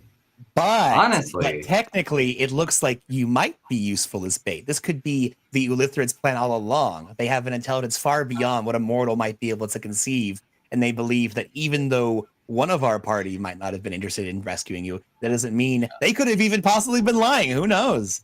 Yeah, like The I would see it as a intense minor intellect. setback. It's a minor setback at most. Like, you might still have some potential. Although little, it's still something. Really? You think so? Also, I just don't want to eat a stupid brain. Let's just call it that. Like, just because I eat brains doesn't mean I don't have taste. I need Mensa. I need Stephen Hawking. Give me some of that yum yum yum. Some gray matter. Don't give me. I need Okay. wrinkles in the brain. I don't want a flat. Folds. You want those folds? Yeah. Yeah, but see, smooth brain, no pain. Smooth brain, go down easy. Smooth Yeah. brain, like sashimi. Oh my god. God. Okay, I need a graphic whipped up. This is gonna be like a graphic tee. Smooth brain like Like sashimi. sashimi. Yeah. It's like a sushi restaurant. I just, And then on the back Or it just the goes Illithid. down smooth. it's Yeah. just sushi for lithids, and it's just like you pick your fish. Okay, Which brain, let's, just like Ma used to make. let's check in with Bombay. How are you, personal life, and also in the show? I'm good. I'm so excited. We're doing a really fun thing later this week. Do they know? I don't think Oh. I've gone into detail like at all. Okay, so I mean, there's something really cool happening with some people. I'm very excited later this week. So just prepping for that. So I'm very. I mean, if you're listening to this podcast or this video, because you'll hear about this eventually, hopefully in a month. So yeah, we're just building up hype. So I'm very gung ho. Yeah. We pre-announced the announcement. Yes, we're announcing the announcement. And I'm really glad I stuck around to play this game. It was really fun. There's Me many too. things happening. God. I'm also I tried talking to you and you said no. I was So, like the whole time, Bombay's like, man, I haven't had a chance to interact with Janessa at all. And here I am, like, here's a door. Here's, I'm giving you a lead. Here's an opportunity for your characters to interact. And this thing is just, Yeah, I didn't about think you were gonna hang up. No. that is true. Yeah. Well, I was just trying to be like, okay, yeah. Asena did not get along with Captain Flib in the very beginning, so I felt like she would have reacted that way. But you Right. didn't have insight to that. So Like, yeah, I did not expect you to hang up. So I'm sorry about that, but it was very funny. Like Arnold's on a time deadline. Like the clock's ticking. He does not. Okay, bye. All right, this isn't going anywhere. Click. I feel like Arungal's like at the end of their rope, but it's like I can't suffer fools today. I absolutely yeah. need a break. But the Yeah. thing is, Arengal was in the position of the telemarketer, and you've never had a telemarketer be like, Yes. "Are you interested in a timeshare?" And then they go, "No." It's like, No. all right, well, Well, fuck you. but it's a All numbers right. game, right? It's a numbers game. You just got to immediately know if this is going anywhere. And if not, we've been trying to reach you about your Spelljammer's extended warranty. Yeah. Also, Asena is very new to phones, so you don't really know how she's gonna respond. That was a mental contact, though. She's used to What that. is- yeah. what is mental true. That contact? was- But like a phone you don't hold on to, you know? Talk to Yeah. me. Asena's not one to be like, okay, who is this? Like, what's happening? Yeah. I don't know. I feel like she would just respond Yellow. with the first thought. Yeah, between her and Captain Flig, there's just like no. I feel like Asana was just like, I am the one who knocks. Don't come at me like that. I will What's call really you. funny- You don't call me. What's really funny about that is like I think it backfired because now we found out that Captain Flig was abducted, and we're able to use that to trace that over to him. So that wasn't a great thing for Erangel to do. Yeah, no, you got Yeah, nothing. We're still in the intros. Let's finish our intro. That is true. Yes. It was a good episode, okay? It's It was a just good happening episode. organically, Episode. okay? Okay, Matt, do you feel left out? We're back It's on the your run of turn. show, Matt. Hey, hold on a moment here. I'm just trying to keep things moving. I'm good. Personal life's going well. D&D life's going pretty well, except, gosh, I feel like we're both we're on the precipice of victory and defeat. And we're in this weird place where, anyways, without talking about the episode, it's crazy. There's some shit going on, and we've only got one more episode to wrap it all up, and I'm really excited. I wish we had more time, but I'm really glad to be here with this cast because it's been a lot of fun. Yeah, we'll get into it more in the episode. Let's touch in with Joe. How are you? And We're already how's like the halfway game? through the run of the episode, though. I know. I'm We're good. gonna have to change this format. You know what? It happens. I'm good. I'm gonna go do secret stuff with Amora and Bombay later this week, which everyone else is gonna find out about soon. It's gonna be fun. It's gonna be, yeah. So are you not teasing it today? What's going on? You keep this the We're, third time. we're I already teasing figured the it out. teasing of it. All right. Are you going somewhere physically? Yes. That's Dice so will be cool. involved. hmm Real Dice will be dice. involved. Yeah. Okay. Now I know. Yeah. Yeah. Awesome. Or we could not Um, be. And how about you, Yeah, or- Janessa? What are you doing here? Thank you for asking, because I was just gonna ask myself. I know It was you gonna be were. like a weird, like, hello, I'm great. That's called being a dungeon master. You Yep. get used to it. I am good. My tiny house still does not have AC, so that sucks. Yeah, the builders ran the wrong wire through the house. So the wire doesn't match up to like the size. So we need an adapter, which apparently is either hard to be found or needs to be made. So yeah, maybe by 2 weeks I'll be in there, but maybe not. 2 weeks. I know. It'll be okay though. You have to send us a picture. I've loved looking at small tiny houses. They're so cool. Oh like a yeah, trans- I will. You're gonna do a video tour on social, right? Like you're gonna have a TikTok tour or something. Yeah, I mean, you kind of like weigh it. Like, do I really want to do this tour? But like, do I show everyone the layout of my house? That part. Yeah, but I'm gonna do it. Like, fuck it, whatever. If someone wants to come get Out of the me, 555, don't kill me Avenue. yeah.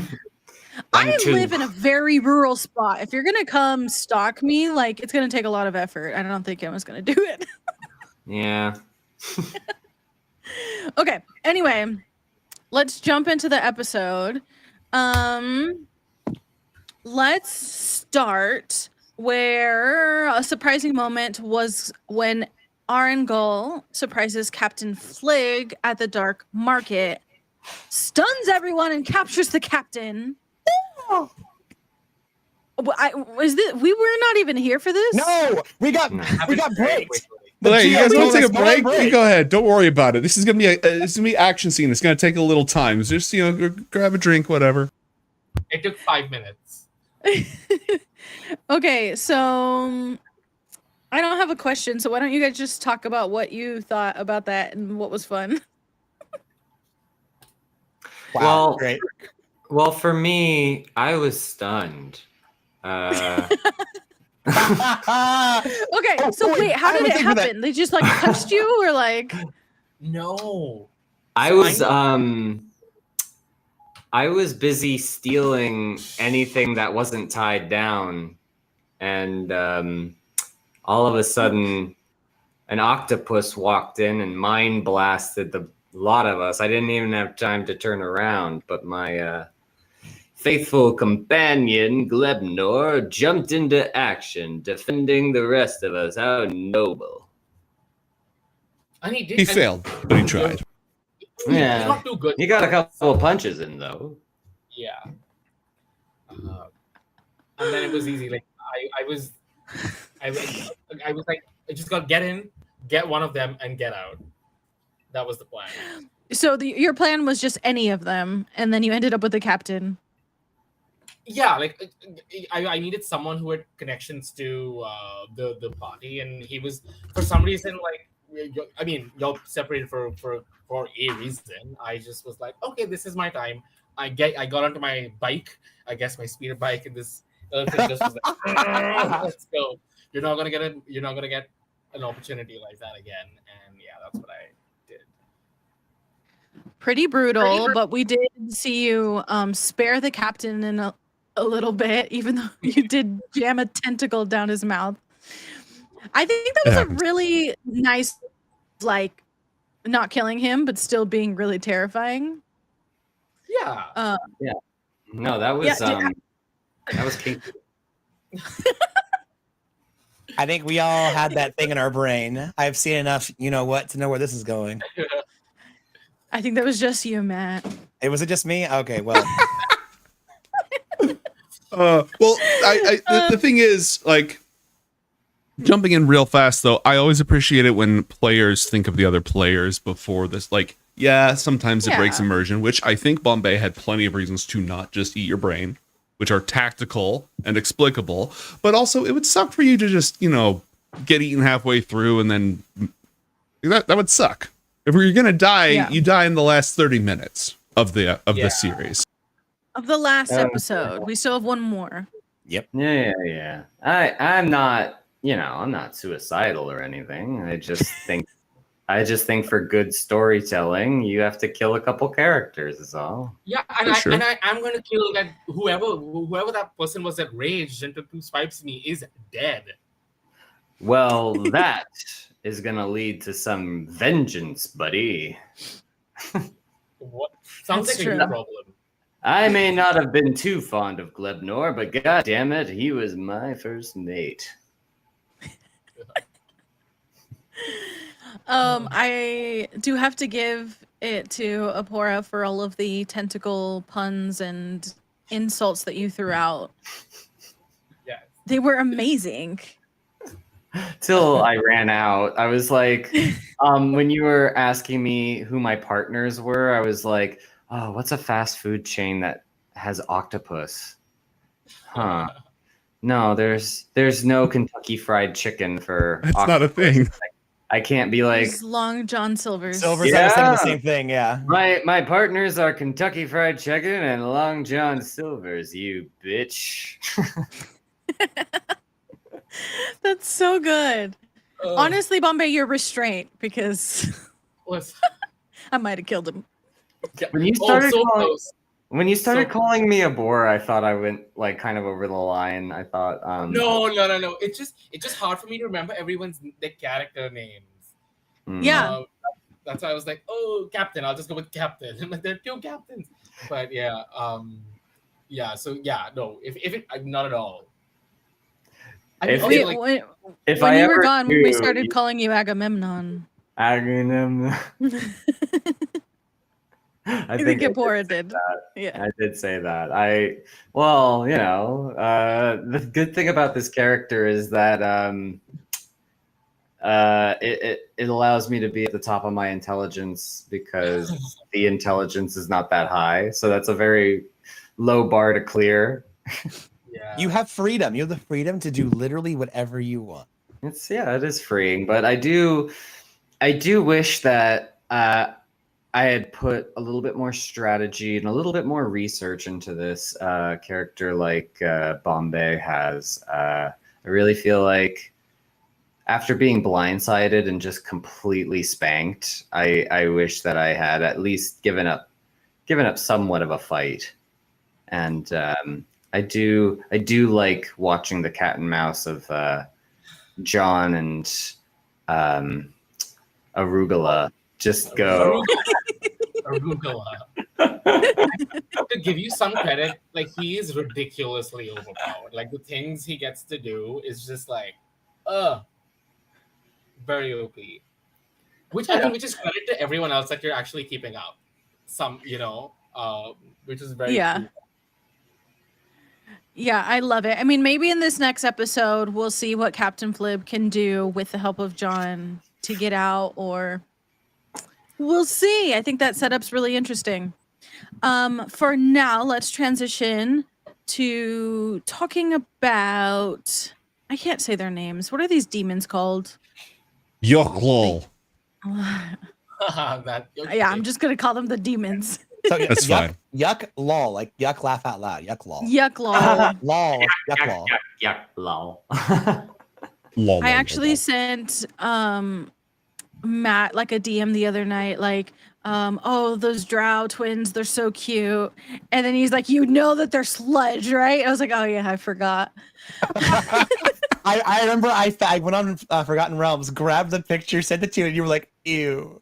Ew, those are gross. You know, fun fact about the yuck lol. I didn't know how to pronounce that either when I was first reading years and years and years ago. Just it will be funny, I promise. Quick aside, I was reading the Dritz books, and whenever I came across the yuck lol, I always called them Yakult, like that little drink that you have, the little. Oh, Yakult. Yeah, I always called them Yakult or whatever. I was always like, oh yeah, that little like probiotic drink. Every single time they came up, I always my had that in my head. And so when you said yuck lol, mate, I was like, that's right, they're not Yakult. Oh no. As a dungeon master, I do not advise that you drink shots of demon goo. No, that'll be bad. Very, very bad. Matt, can you explain what's going on with those demons? I mean, I think Asana actually thought that they liked her. But then they went off to just go betray us and Well, okay, so here's the thing about demons. Demons don't like anybody. And these ones, particularly the ones that they love, are their queen of chaos. That was their whole fiber of being, is just to serve this one entity. And so they're going to take every single chance they can to get as much information as they can and screw everybody over. Honestly, out of everybody, we've got every single one of our group trying to get as much information about the other group as possible. The only ones really working the shadow game are the actual demons of the queen of spiders. They're working alongside the mothers. They're working alongside the chitons. They're working alongside Asana. They're working alongside the drow and their people. They're working alongside the Illithid advisor. Like, they're playing every single game. The machinations of law, they're being brought to fruition by their handmaidens and are doing everything they can to sow as much chaos as possible. So they're going to wheel and deal, make every single word that they have, they're going to use in order to try to get some kind of advantage. And the crazy thing about them is that they're able to use their powers in the mind to know the intentions of every single creature that they interact with. So unless you come into an interaction with them completely capable of shutting yourself off from that kind of invasion, you're just another puzzle piece on the board for them. And it's just amazing to see those kind of creatures play out, because we don't normally get to see all the sides that we get to. That's one of the beauties about how we're doing our show, is that by having an adversary, we not only get to see what the DM shows us by who we interact with, but by who we aren't interacting with and what's happening there. So I think we can see really all of these bad guys that end up having these crazy schemes and strategies that we only ever get to see half of, if that. We can see that coming to play a lot more, which is really, really engaging. A lot of fun. yeah, I think that's a good point. Maybe that's something that the show can do. Like maybe we can take a look back at some episodes and just ask Joe, like, what was happening? Okay, that's Might fun. be a That's a good good little- idea. Yeah, good little segment. I just don't know how Um, often I'll have to say I'll never tell. Right? Like, you don't want to give up your secrets. Well, World War II was happening in the background. It kind of is, though. In one of the worlds they came from, it's not World War II, but it's basically World War II. It kind of is. But mate, real quick, before we move on, let me ask you about that before we move away from that. Do you every time, half the time, whatever? I know that as a GM, I try to play by the rules as much as possible. But there's some times that, especially if the players have no way of being able to figure out how you could get to that point, do you ever take the the quick route of just saying that happens. Yes, there is a feasible way in this world that could come to pass. Are you going to painstakingly figure out every single interaction, conversation that's going to lead to that point? Or do you just say, I have a creature with this power, or these people are in play, they would interact, I'm just going to move on and say, yes, it happened? Or do you actually play all this out in the background? Well, I don't always go into Roll20 during my off hours and like roll persuasion checks against every single creature and all the combats and stuff against the creatures. Most of the time I abstract it when needed. I just try to think logically in my head, which of these two factions has the advantage? What do they want? What are their motivations? What would logically happen? If it happens off screen, it doesn't usually get fully rendered in the graphic engine because that takes too much RAM. Fair enough. Okay, so this next question is for Joe. Early on in the episode, Matt offered John's warding seal in exchange for 2 of Bombay's inspiration. Is that even a thing that we're allowed to do? Yes, because it's great. The moment Matt said that, I was like, that is so great. Because you're at, like, first off, players can exchange inspiration. Like, you can't just say, oh, I'm going to give you 5 and now you can hold on to 5. But when there's something going on and they're like, I want this to be successful, I'm going to give you some of my inspiration for this moment. That's a totally normal thing. And players can say, hey, Dungeon Master, I want to do this ridiculous thing or retcon this detail. What is it going to take? And I'll be like, give me 3 inspiration. That's all. You're asking for a lot. Give me 3 inspiration. We can make that happen. So if there's somebody playing on the opposite side of the field, why not do the same? I thought it was brilliant. And Matt, how did you think of that? So I like to play up 20s and 1s. I think that's one of the best things about Dungeons and Dragons is when you roll a 1, something usually terrible happens. And when you roll a 20, something amazing happens, usually good. Thinking back to that natural 1, and we already had it set up where it kind of bungled our whole sleep thing. When when Bombay was saying that they wanted to go in there and try and find something, what could we have on us? I think it's kind of it'd be a bummer for them to go, oh, well, yeah, we don't really have anything of use, or we're not really carrying anything nice. And as I was thinking about it, I'm like, okay, what kind of bone could I throw them? Because we want to make an exciting story. We want something cool to happen. What's a cool breadcrumb that can be had? And the only because I could just say, oh yeah, John left this thing out of his bag or whatever. But I'm like, feasibly, there's no logical way why this really intelligent creature would just fumble that in this moment. We already had the natural 1 go off. So I thought, okay, what could I do? There was a seal there. What if John just forgot in the haste of what was happening to pick up his seal? That would have been a cool thing for Arangol to find. But that's a huge part of John's kit. That would be a massive a reduction of power. So that's why I said, rather than just going, okay, you find that, did the whole cool offer. And plus for me, whenever you do, I've learned from running my other game, Curse of Tamarind, whenever you get to try and wheel and deal someone inspiration, it's a cool thing that either you get from chat just granting it for you, or that you get as a cool thing for the GM saying, that was a really amazing, cool thing you did. I'm granting you inspiration for that. It's really precious. And so when you say, I'm going to give you something good, but in return, you have to give me this precious resource. It's so rare and it can affect the game in such a huge way. So I thought the chat would just eat that up, and it would be such a cool moment whether no matter what, just by proposing it, it's going to be good. Because if Bombay says yes, then now John's missing a resource, and oh my gosh, that can be a cool thing for Arangol to follow up on. But if Arangol says no, now I get to bring that up in the future and go, look at this one thing that you could have had that could have saved you, and now it's going to screw you over. No matter how that plays out, it's going to be good. And all it costs and it did come back to haunt him, which was awesome. I think you should have made the deal because that's a really cool seal. But I would have, but it only works on fiends and a specific type of creature. You are an aberration. I was like, you happen to be an aberration. Yeah, it's not so much that it's useful to you; it's that John doesn't have it. Yes, exactly. Oh, got it. Yeah. Plus, unless you actually know how to use angelic seals, you wouldn't be able to use it, period. But you'd be taking it away from John. That was the gimme.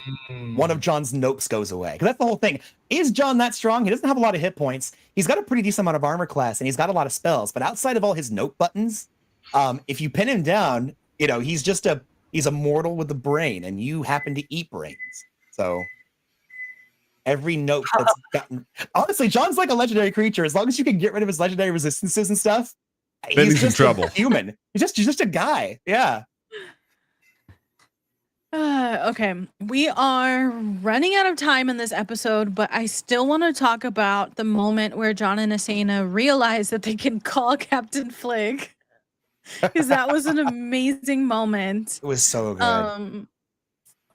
Yeah, I don't even know if there's a question here. I was so like I a couple of times, if you watch the VOD, I'm doing the yeah thing because I was waiting for you to do the find my phone button just to get the geolocation on it. Like, yeah, Gaston could do that, but you could probably pull that off, like the find my phone thing with your techno magic. Yeah. And I thought about that, but I didn't want to cheat because when I realized we didn't give them a phone, I was like, we didn't actually do that. And it would have been really crappy. Huh? With the earpiece, I think so. A phone would have given you, if it was a phone, you would have gotten like the exact location. With an earpiece, though, I think you would have at least gotten like a direction and a distance. You know what I mean? Yeah. I felt like we were already doing so many like gimmies throughout this episode that I didn't want to like do another. I appreciate that. I appreciate that. Well, don't worry because I did it. Yeah, I definitely said that part about Gaston to sort of like spark the idea, which was really fun. Okay. Some housekeeping. We will not have an episode of this show next week, but we are going to have something which is hosted by Matt, or is it by Bombay? Bombay immediately like vanishes. I know. Because of the cutting in and out. So situation with that, Bombay's internet keeps cutting in and out, so I'll just go ahead and do a no sell here for her. We are all busy working on the secret thing we're working on right now, so more details will be forthcoming later. But the current plan is to do a thing next week, which will be fun. And Bombay's cooking. That's exciting. So we will have a thing during this time slot next week. It will not be part of the campaign, but still some fun things planned. And then we will have our finale on September 19th at 6:30 p.m. Pacific. And Joe, can you give us a recap of this episode? Yeah. Okay. Oh my God, what happened? So in episode 4 of Shadow of the Spider Moon, what's the exact order of operations? John and Asena met with the Yoklo maidens and the 3 Choldrith mothers, and the Yoklo revealed that they were ready to overthrow the entire power structure of the city simply to please Lolth, the spider god. They were able to find out John's identity through their ability to detect thoughts. Arengal, the Ulitharid, contacted them at the exact same time. Now the Yoklo maidens know all the different pieces, and they're using all of them, communicating with everybody, betraying everybody's secrets in order to throw the city into chaos. John and Asena led an army of the Kytine into the city, causing a massive riot and an enormous battle that is tearing through. Meanwhile, Captain Flig made a deal with Guildmaster Flitch and took 2 Shadowblade assassins up to the market in order to use the secret phrase given to Captain Flig by Arengal in a dream previously. Upon receiving the secret message, Arengal realized that Captain Flig was alone and showed up in person, burst through the door, used a mind blast to subdue everyone, captured the captain, and brought them back for interrogation. Arengal now knows the location of the secret stash of technology, but wasn't able to get anything more useful. And upon contacting Asena to threaten them with the captive Captain Flig, who is now on board a spell-jamming ship, which Arengal has been loading with supplies, ready for some unknown mission or destination this entire time. But, as I said, when threatened with Captain Flig's fate, Asena responded flippantly. John and Asena have infiltrated the palace, and they're preparing to strike when they found out that Arengal isn't there. Before their very eyes, the entire royal houses of Zogatha are about to consume each other in fire and blood. In our next episode, in our conclusion, we'll see what Arengal's master plan is. We'll see if John and Asena can catch up to them, and we'll find out the fate of the Spider Moon. Thanks, Joe, and thanks everyone for being a part of this episode. And chat, we will see you next week on Tuesday at 6:30 p.m. Pacific. Thank you so much for watching. Good night. And this case is closed.